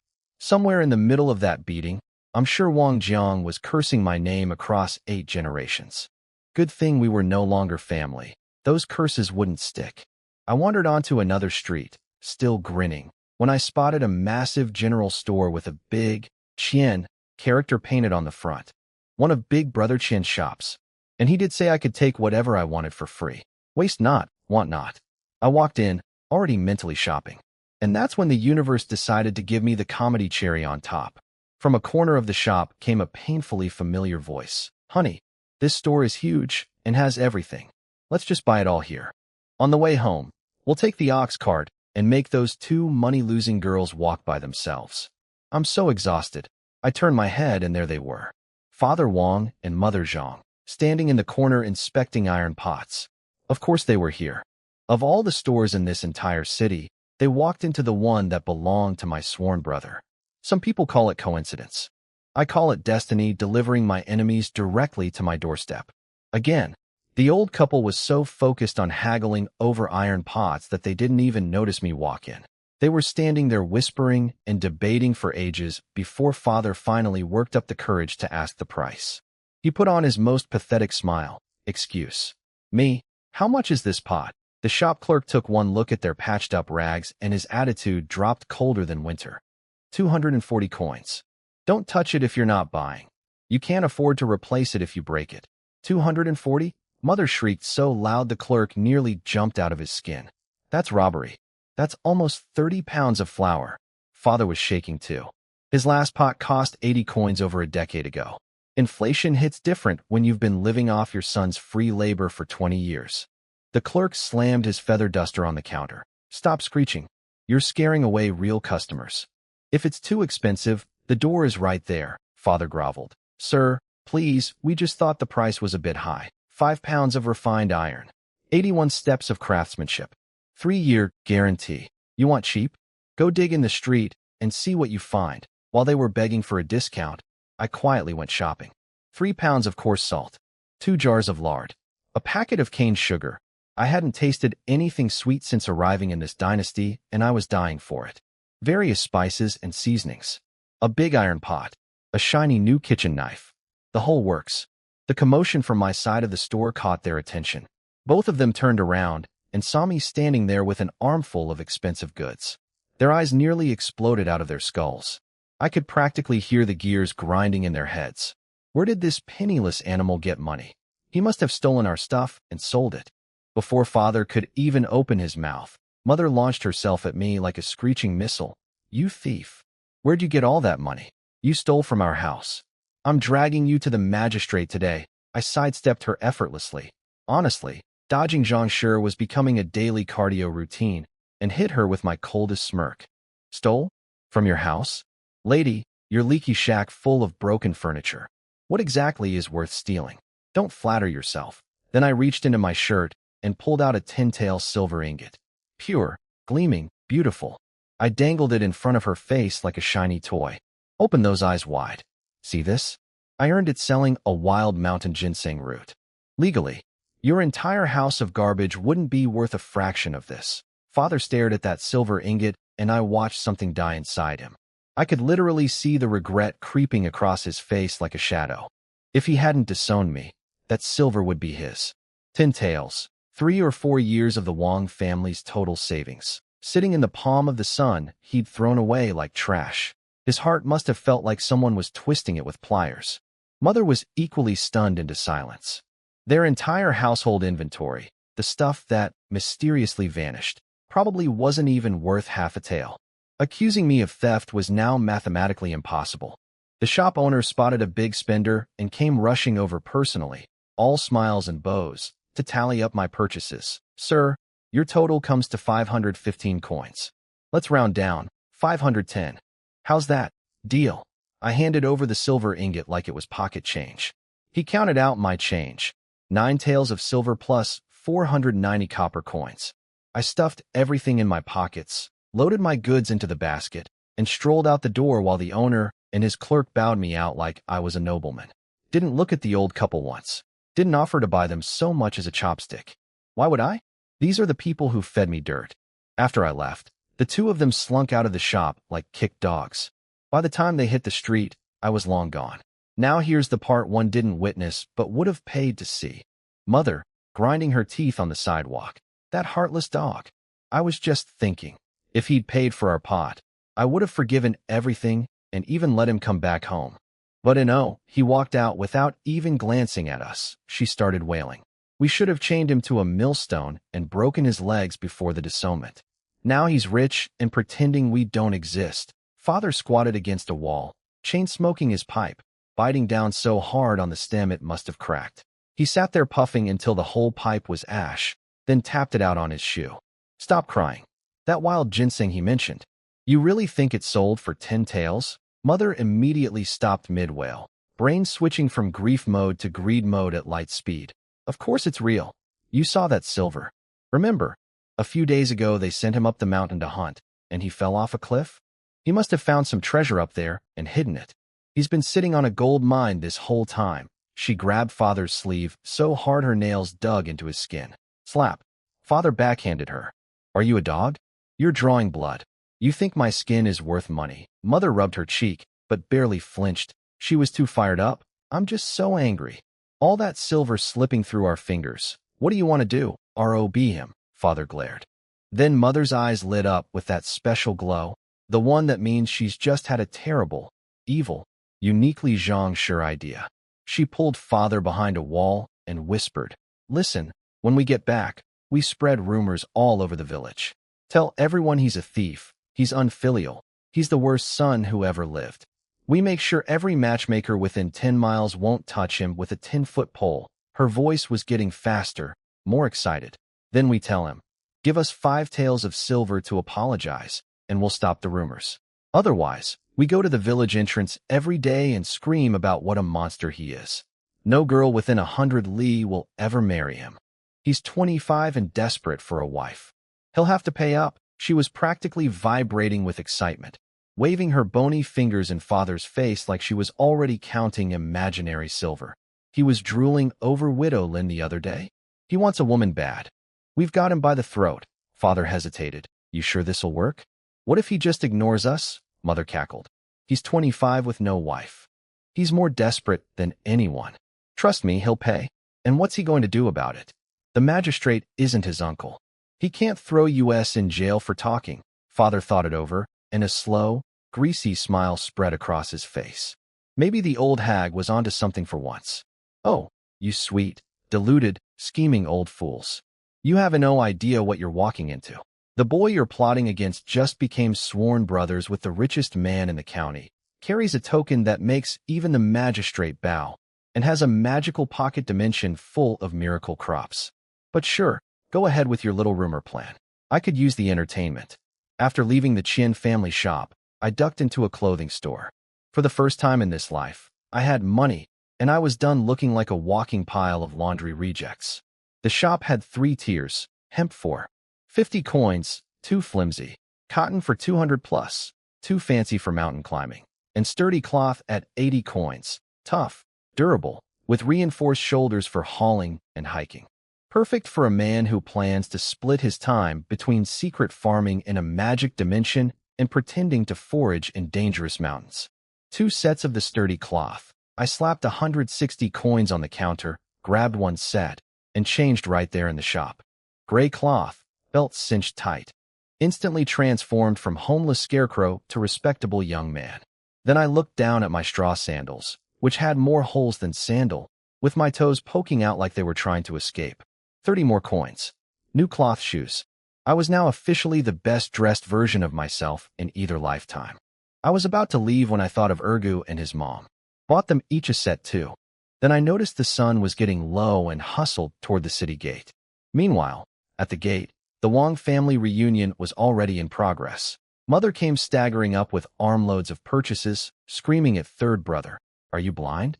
Get over here and carry these. After dumping everything on the ox cart, she announced, Your father and I will ride the cart. The rest of you walk. Third brother's eyes narrowed. We walked here too. We haven't eaten all day. We're riding. Mother, the cart costs money. Young legs move fast. A little walking won't kill you. Third brother grabbed his wife and daughter and physically climbed onto the cart. I'm sitting. If anyone wants to walk, you walk. Father defused the situation before Mother could detonate. Fine. Everyone rides. Mother agreed through gritted teeth, mourning every copper coin. I arrived just as Old Wu spotted me, and his face lit up. Wang Chuan. New clothes. Looking sharp, I grinned. I'm 25, Uncle Wu. Time I dressed like a man worth marrying. He nodded approvingly and jerked his chin toward the back of the cart. Hop on. Some people have been waiting for you. I looked. Father and Mother were glaring at me with enough venom to kill a horse. I ignored them completely, walked to the cart, and swung my basket up. The nearby villagers couldn't resist peeking inside. When they saw the contents, their eyes went wide. A brand new iron pot, a gleaming kitchen knife, salt, oil, sugar, spices, seasonings, 2 sets of new clothes and shoes. In a famine year, this was like opening a treasure chest. Most families couldn't afford this stuff even during New Year. Wang Chuan, did you strike gold? How much did all this cost? Just the pot alone must be 200 coins. I waved my hand casually. Small change. About half a tael total. Old Wu almost fell off the cart. Boy, just because you got lucky selling some yams doesn't mean you can throw money around like a rich man. When the head tax comes due and you can't pay, don't come crying to me. I steadied him with one hand, still smiling. Relax, Uncle Wu. Besides the yams, I also sold a wild ginseng root. Got 10 silver taels for it. 2 taels for the head tax? That's nothing. Feel better now? The cart erupted. Even third brother and Ma sure couldn't hide their jealousy. 10 taels? Is that real? Wild ginseng in this season? From where? How old was it? The old ones are worth a fortune. I fed them just enough information. The yam came from the East Mountain. The ginseng was decent quality with good appearance. Nothing too crazy. 10 taels. Not so much that people would get suspicious. Not so little that it wouldn't explain my shopping spree. The Goldilocks amount. I needed the village to know I had legitimate income. This way, nobody could accuse me of stealing, and future purchases wouldn't raise eyebrows. Old Wu squinted at me. You're not pulling my leg. Why would I? If I didn't have the tax money secured, you think I'd be buying sugar? Fair point. He relaxed and cracked the whip toward home. At the back of the cart, Father and Mother sat in a cloud of pure misery. Their faces were so dark they could have blocked out the sun. Their grand plan to keep my earnings secret and leverage them privately had just been destroyed. I'd announced the 10 taels in front of everyone. Now the whole village would know, and if they tried to extort me later, they'd look like the greedy villains they were. Checkmate, old dogs. Half an hour later, we rolled into Green Mountain Village. Everyone paid their fare and scattered. I pulled out 5 coins for Old Wu. He refused. Those yams you left on my cart were thick and long enough to cover 10 round trips. Keep your money. I couldn't win the argument, so I pulled out the secret weapon, 2 big, fat, steaming meat buns from my basket. Uncle Wu, please accept these. If you refuse, it means you don't respect me. The old man's eyes softened. He took the buns with a touched smile. Well, if you insist. Then, from the corner of my eye, I caught movement. Little Shuheng, who'd been staring at those white flour meat buns with drool practically hitting the ground, came sneaking up behind me like a tiny pickpocket, reaching for my basket. My hand shot out and clamped his wrist like a steel trap. Then I flung him 3 meters through the air. He landed on his butt and started wailing. That's called stealing, kid. Learn the word. Mother went nuclear. Monster. He's your nephew. Are you even human? You hurt my grandson. You owe us money. Pay up. Father, right on cue. 8 taels minimum, or we're not done with you. Chuisher joined. Second brother, he's just a child. If you're angry, take it out on me. Third brother and Ma sure. Yeah. Second brother, this is really your fault. I looked at this entire family united in their shamelessness and actually laughed out loud. Your kid tries to steal from me, and I'm the one who pays? Is this a comedy show? Mother screeched. Who's scamming? You injured a child. Paying compensation is basic decency. Enough? Old Wu's pipe slammed against the cart rail so hard the ox whipped its tail in terror. Wang Shuheng was caught red-handed trying to steal. You adults refused to discipline him and instead try to extort the victim? Keep this up and I'll personally go to the county court and file charges of raising a thief. See how that affects your precious eldest son's exam chances. Every Wang family face went pale simultaneously. They'd forgotten the old man was standing right there watching everything. The group exchanged panicked glances, grabbed their bags, and started speed-walking home. They made it exactly 2 steps. Crack! Old Wu's whip snapped at their heels. Planning to skip on the fare, Father scrambled back, forcing a nervous laugh. Silly me. Almost forgot. He handed over 16 coins. 2 more. For what? Mother was outraged. Old Wu pointed his pipe at their mountain of purchases. Cargo fee. But Wang Chuan had stuff too, and you didn't charge him extra? Old Wu drew himself up to his full height, sucked in a massive breath, and bellowed so loud that every sparrow within 100 meters exploded out of the trees. Because I wanted to. I like giving that boy free rides. I'd pay him to sit on my cart if I felt like it. You can't do a thing about it. He cracked his whip one final time. The ox let out a thunderous moo. Mother stumbled backward in terror, tripped, and sat down, directly into a fresh pile of cow dung. She sat there in the manure, mouth opening and closing like a fish, too shocked to even scream. Old Wu turned the cart around and rumbled away, whistling. I stood there watching the whole scene, biting the inside of my cheek to keep from howling with laughter. Mother Zhang Shi, the woman who fed me dirt, sitting in a pile of cow poop. If that wasn't divine justice, I don't know what is. I gave her my most radiant smile, turned on my brand new cloth shoes, and walked home. Today's scoreboard: 1 sworn brotherhood with a millionaire, 100 taels of silver, a full shopping haul, 1 big brother beaten up at a brothel, and 1 evil mother sitting in cow dung. Best day ever. I got back to old Hunter Lou's house, looked at the cold, empty kitchen, and thought, absolutely not cooking tonight. Time to mooch off the Lee family again. Being a freeloader is an art form, and I was becoming a master. I pulled some 5-flour pork from my space, sliced off about 3 pounds, grabbed 2 yams and 10 meat buns, stuffed 2 sets of new clothes into my shirt, and headed over to Urga's house like a delivery man from ancient DoorDash. Annie Lee came out and immediately spotted my new outfit. Her eyes went dinner plate wide. Wang Chuan, new clothes, sold some mountain goods in the city today, made a bit of money. Oh, and I brought you guys some things. Here, catch. I unloaded the pork, buns, yams, and then pulled the 2 sets of brand new clothes out like a magician pulling rabbits from a hat. Auntie Lee's face went through about 7 emotions in 2 seconds. 5-flour pork? Buns. Mountain yam? Clothes? Good heavens. Wang Chuan. This is too much. I tried to hand her the clothes, but she threw her hands up like I was offering her a live grenade. Absolutely not. You saved my son's life. You cured my disease. If I take more from you, what kind of person am I? Take it all back when you leave. Time for my patented guilt trip counterattack. Annie, come on. Urgu is my brother. Saving him was just the right thing to do. And that miracle medicine was probably just a regular yam that happened to work. Total coincidence. I gestured at the pork. Besides, I'm terrible at cooking. If I make this myself, it's a waste of good meat. I brought it here because I want a home-cooked meal. Unless you don't want to cook for me. Of course I'll cook for you. She grabbed my arm and pulled me inside before I could say another word. Victory. The freeloader prevails again. Inside, I asked about Urgu. She sighed.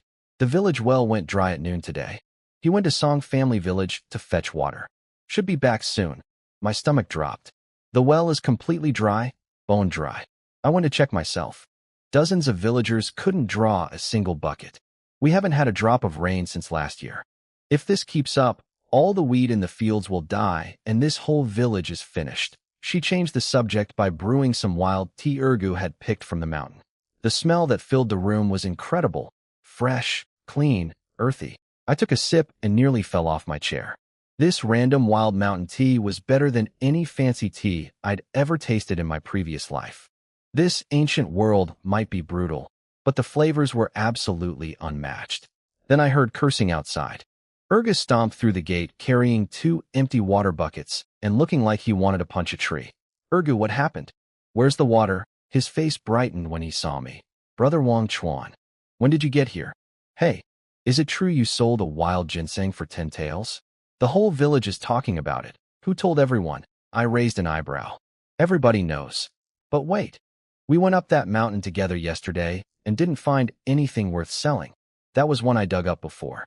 Never had a chance to sell it until now. Subject change. Why are the buckets empty? His face turned red with rage. Those crooks at Song family village. We went there with a dozen villagers to get water, and they blocked us. Said it's 5 copper coins per bucket. 5 coins. That's robbery. Auntie Lee stamped her foot. 5 coins for water? During a drought? Those people are monsters. We all walked back empty-handed. Urgu continued. Village chief took some elders to negotiate. If that doesn't work, our only option is Pagoda Tree Village, 8 li away. That's a 4-hour round trip just for 2 buckets of water. My heart got heavy. These villagers, the same people who brought me grain, eggs, firewood, and water when I had nothing, were now facing a water crisis. I couldn't just sit here and do nothing. But the village chief was already handling negotiations, so for now, I'd wait and see before making my move. Auntie Lee took the pork, yams, and buns to the kitchen, and what followed was the most torturous 30 minutes of waiting I've ever experienced. The smell of braising 5-flour pork drifted through the house like a delicious ghost, haunting every corner.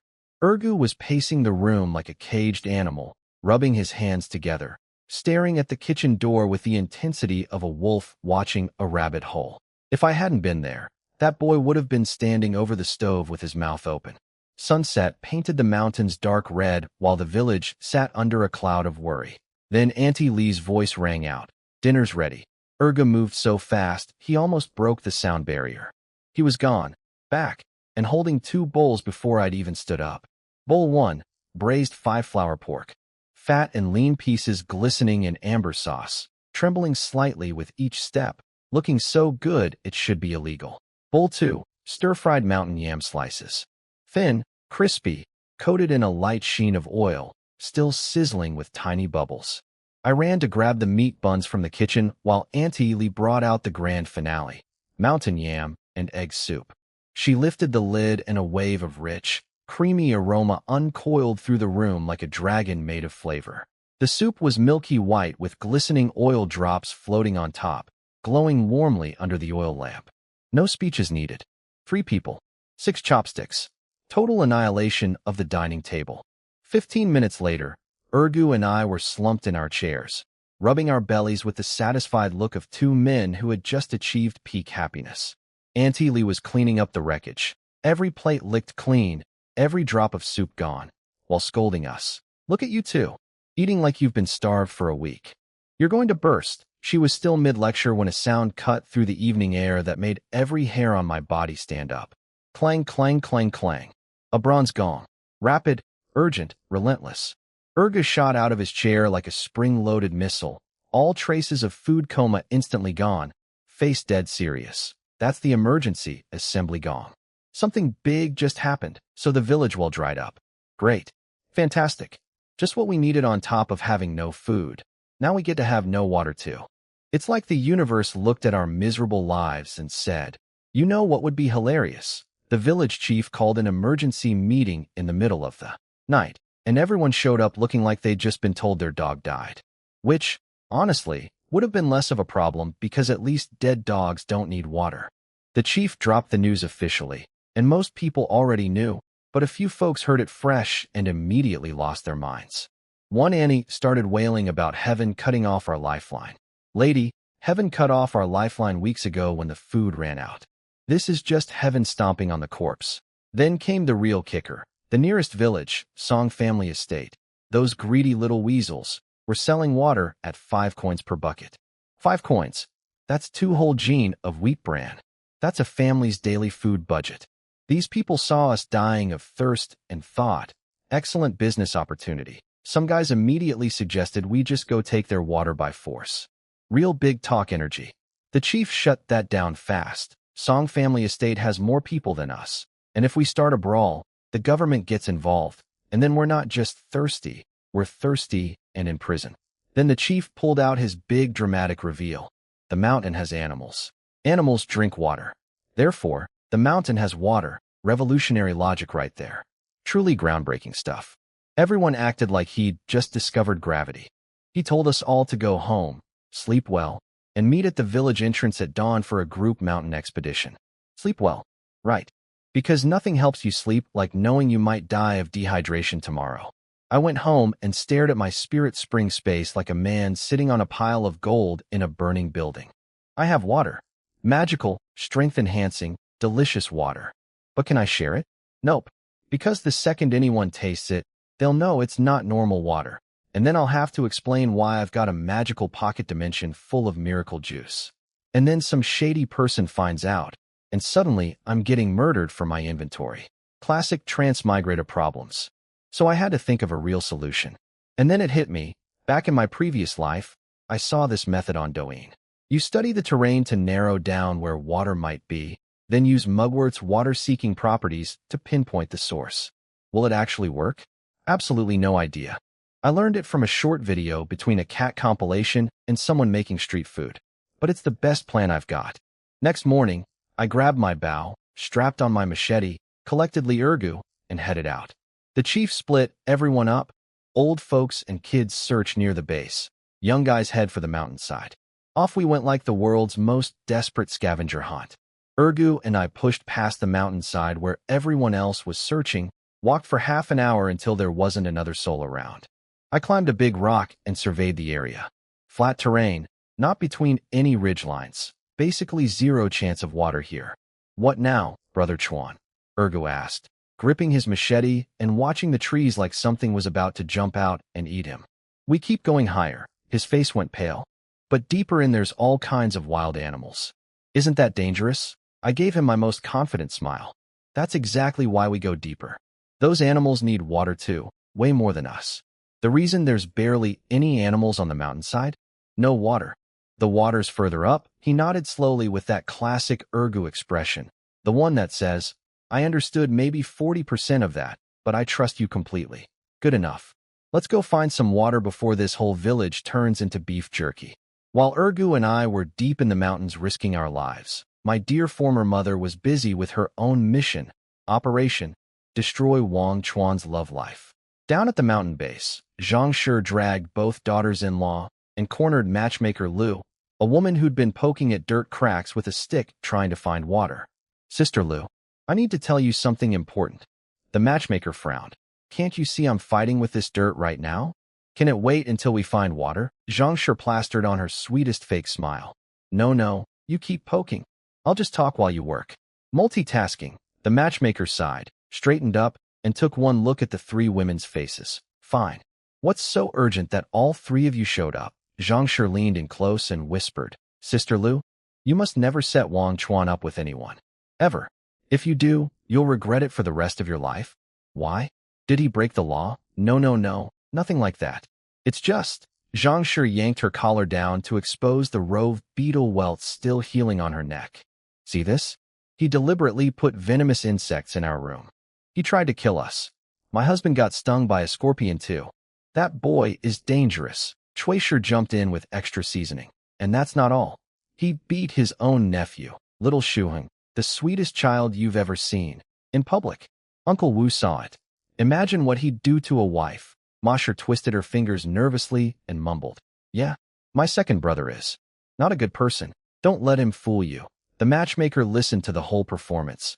Then a slow smile spread across her face. And it was not a friendly smile.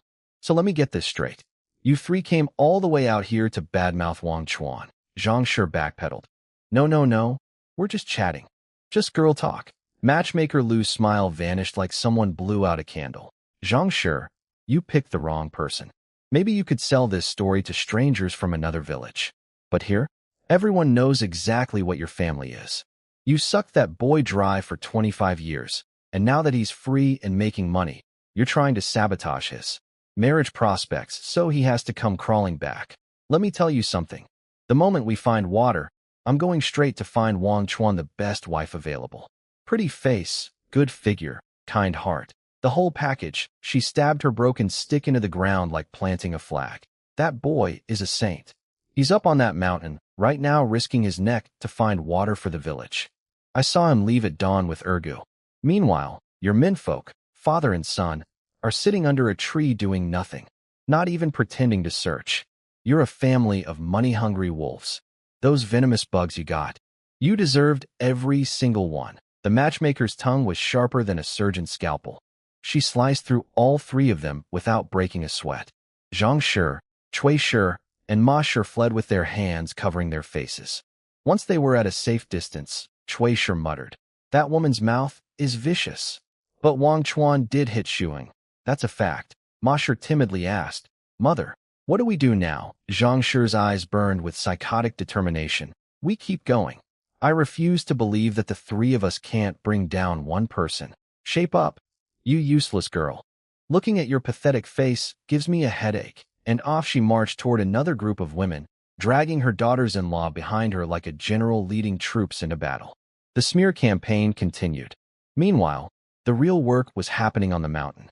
Ergu and I had pushed deep into a mountain hollow where the vegetation was thick, vines crisscrossed everywhere, and the ground was carpeted with layers of decomposing leaves. The air felt different here, heavier, damper. I looked around and grinned. "Ergu, we're about to find water." His head whipped around. "Really? Where?" "I don't see anything." I pointed at the ground beneath our feet, right around here. "Go grab me a bunch of mugwort." On it, he dove into the surrounding brush and came back in minutes with an armful of the stuff. I piled the mugwort on the ground and lit it with a fire starter. Thick, bitter-smelling smoke curled upward in a thin ribbon, and then, instead of drifting randomly, it snaked directly toward the northwest rock wall like it was being pulled. Ergu squatted next. To me, eyes glued to the smoke. "Brother Wang Chuan, why is the smoke going straight into the rocks?" "Because there's an air gap behind that wall, connected to an underground water source. The moisture creates a draft that pulls the smoke in." I tapped the rock face with my machete. Thunk, thunk. Hollow sounds echoed back. "See this moss? Growing on the shaded side, spreading out in a fan pattern. That only happens when there's moisture seeping up from below." Then I spotted it. Near the base of the wall, a thin crack where the smoke was literally spinning in circles before getting sucked inside. Ergu reached out and touched the crack. His fingers came back wet. "It's cold. Brother Wang Chuan, there's definitely water behind this rock." My TikTok education had officially paid off. Thank you, anonymous Chinese content creator from my previous life. Your 30-second video just saved an entire village. I tied a cloth strip to a nearby vine as a marker, and we started hacking our way back down the mountain. Back at the village entrance, the village chief was pacing like a caged tiger. Search parties had been returning all morning with nothing but bad news. Old man Sun Lisan was already rolling up his sleeves, ready for war. "Chief, I say we grab our tools and raid Song Village. Water sources don't just appear out of thin air," the village chief sighed. Just a little longer. Before he could finish, Ergu's voice came booming down the mountain trail. "Village chief, Brother Wang Chuan found water." Every head in the village snapped toward us. There we were, covered head to toe in mud, scratched up by thorns, grinning like two idiots who'd just won the lottery, marching down the mountain path. The crowd erupted. But honestly, the best part wasn't finding the water. It was knowing that somewhere at the base of that mountain, Zhang Shi was still going door to door, trying to ruin my reputation, completely unaware that her target had just become the village's biggest hero. "Good luck with that smear campaign now, old lady."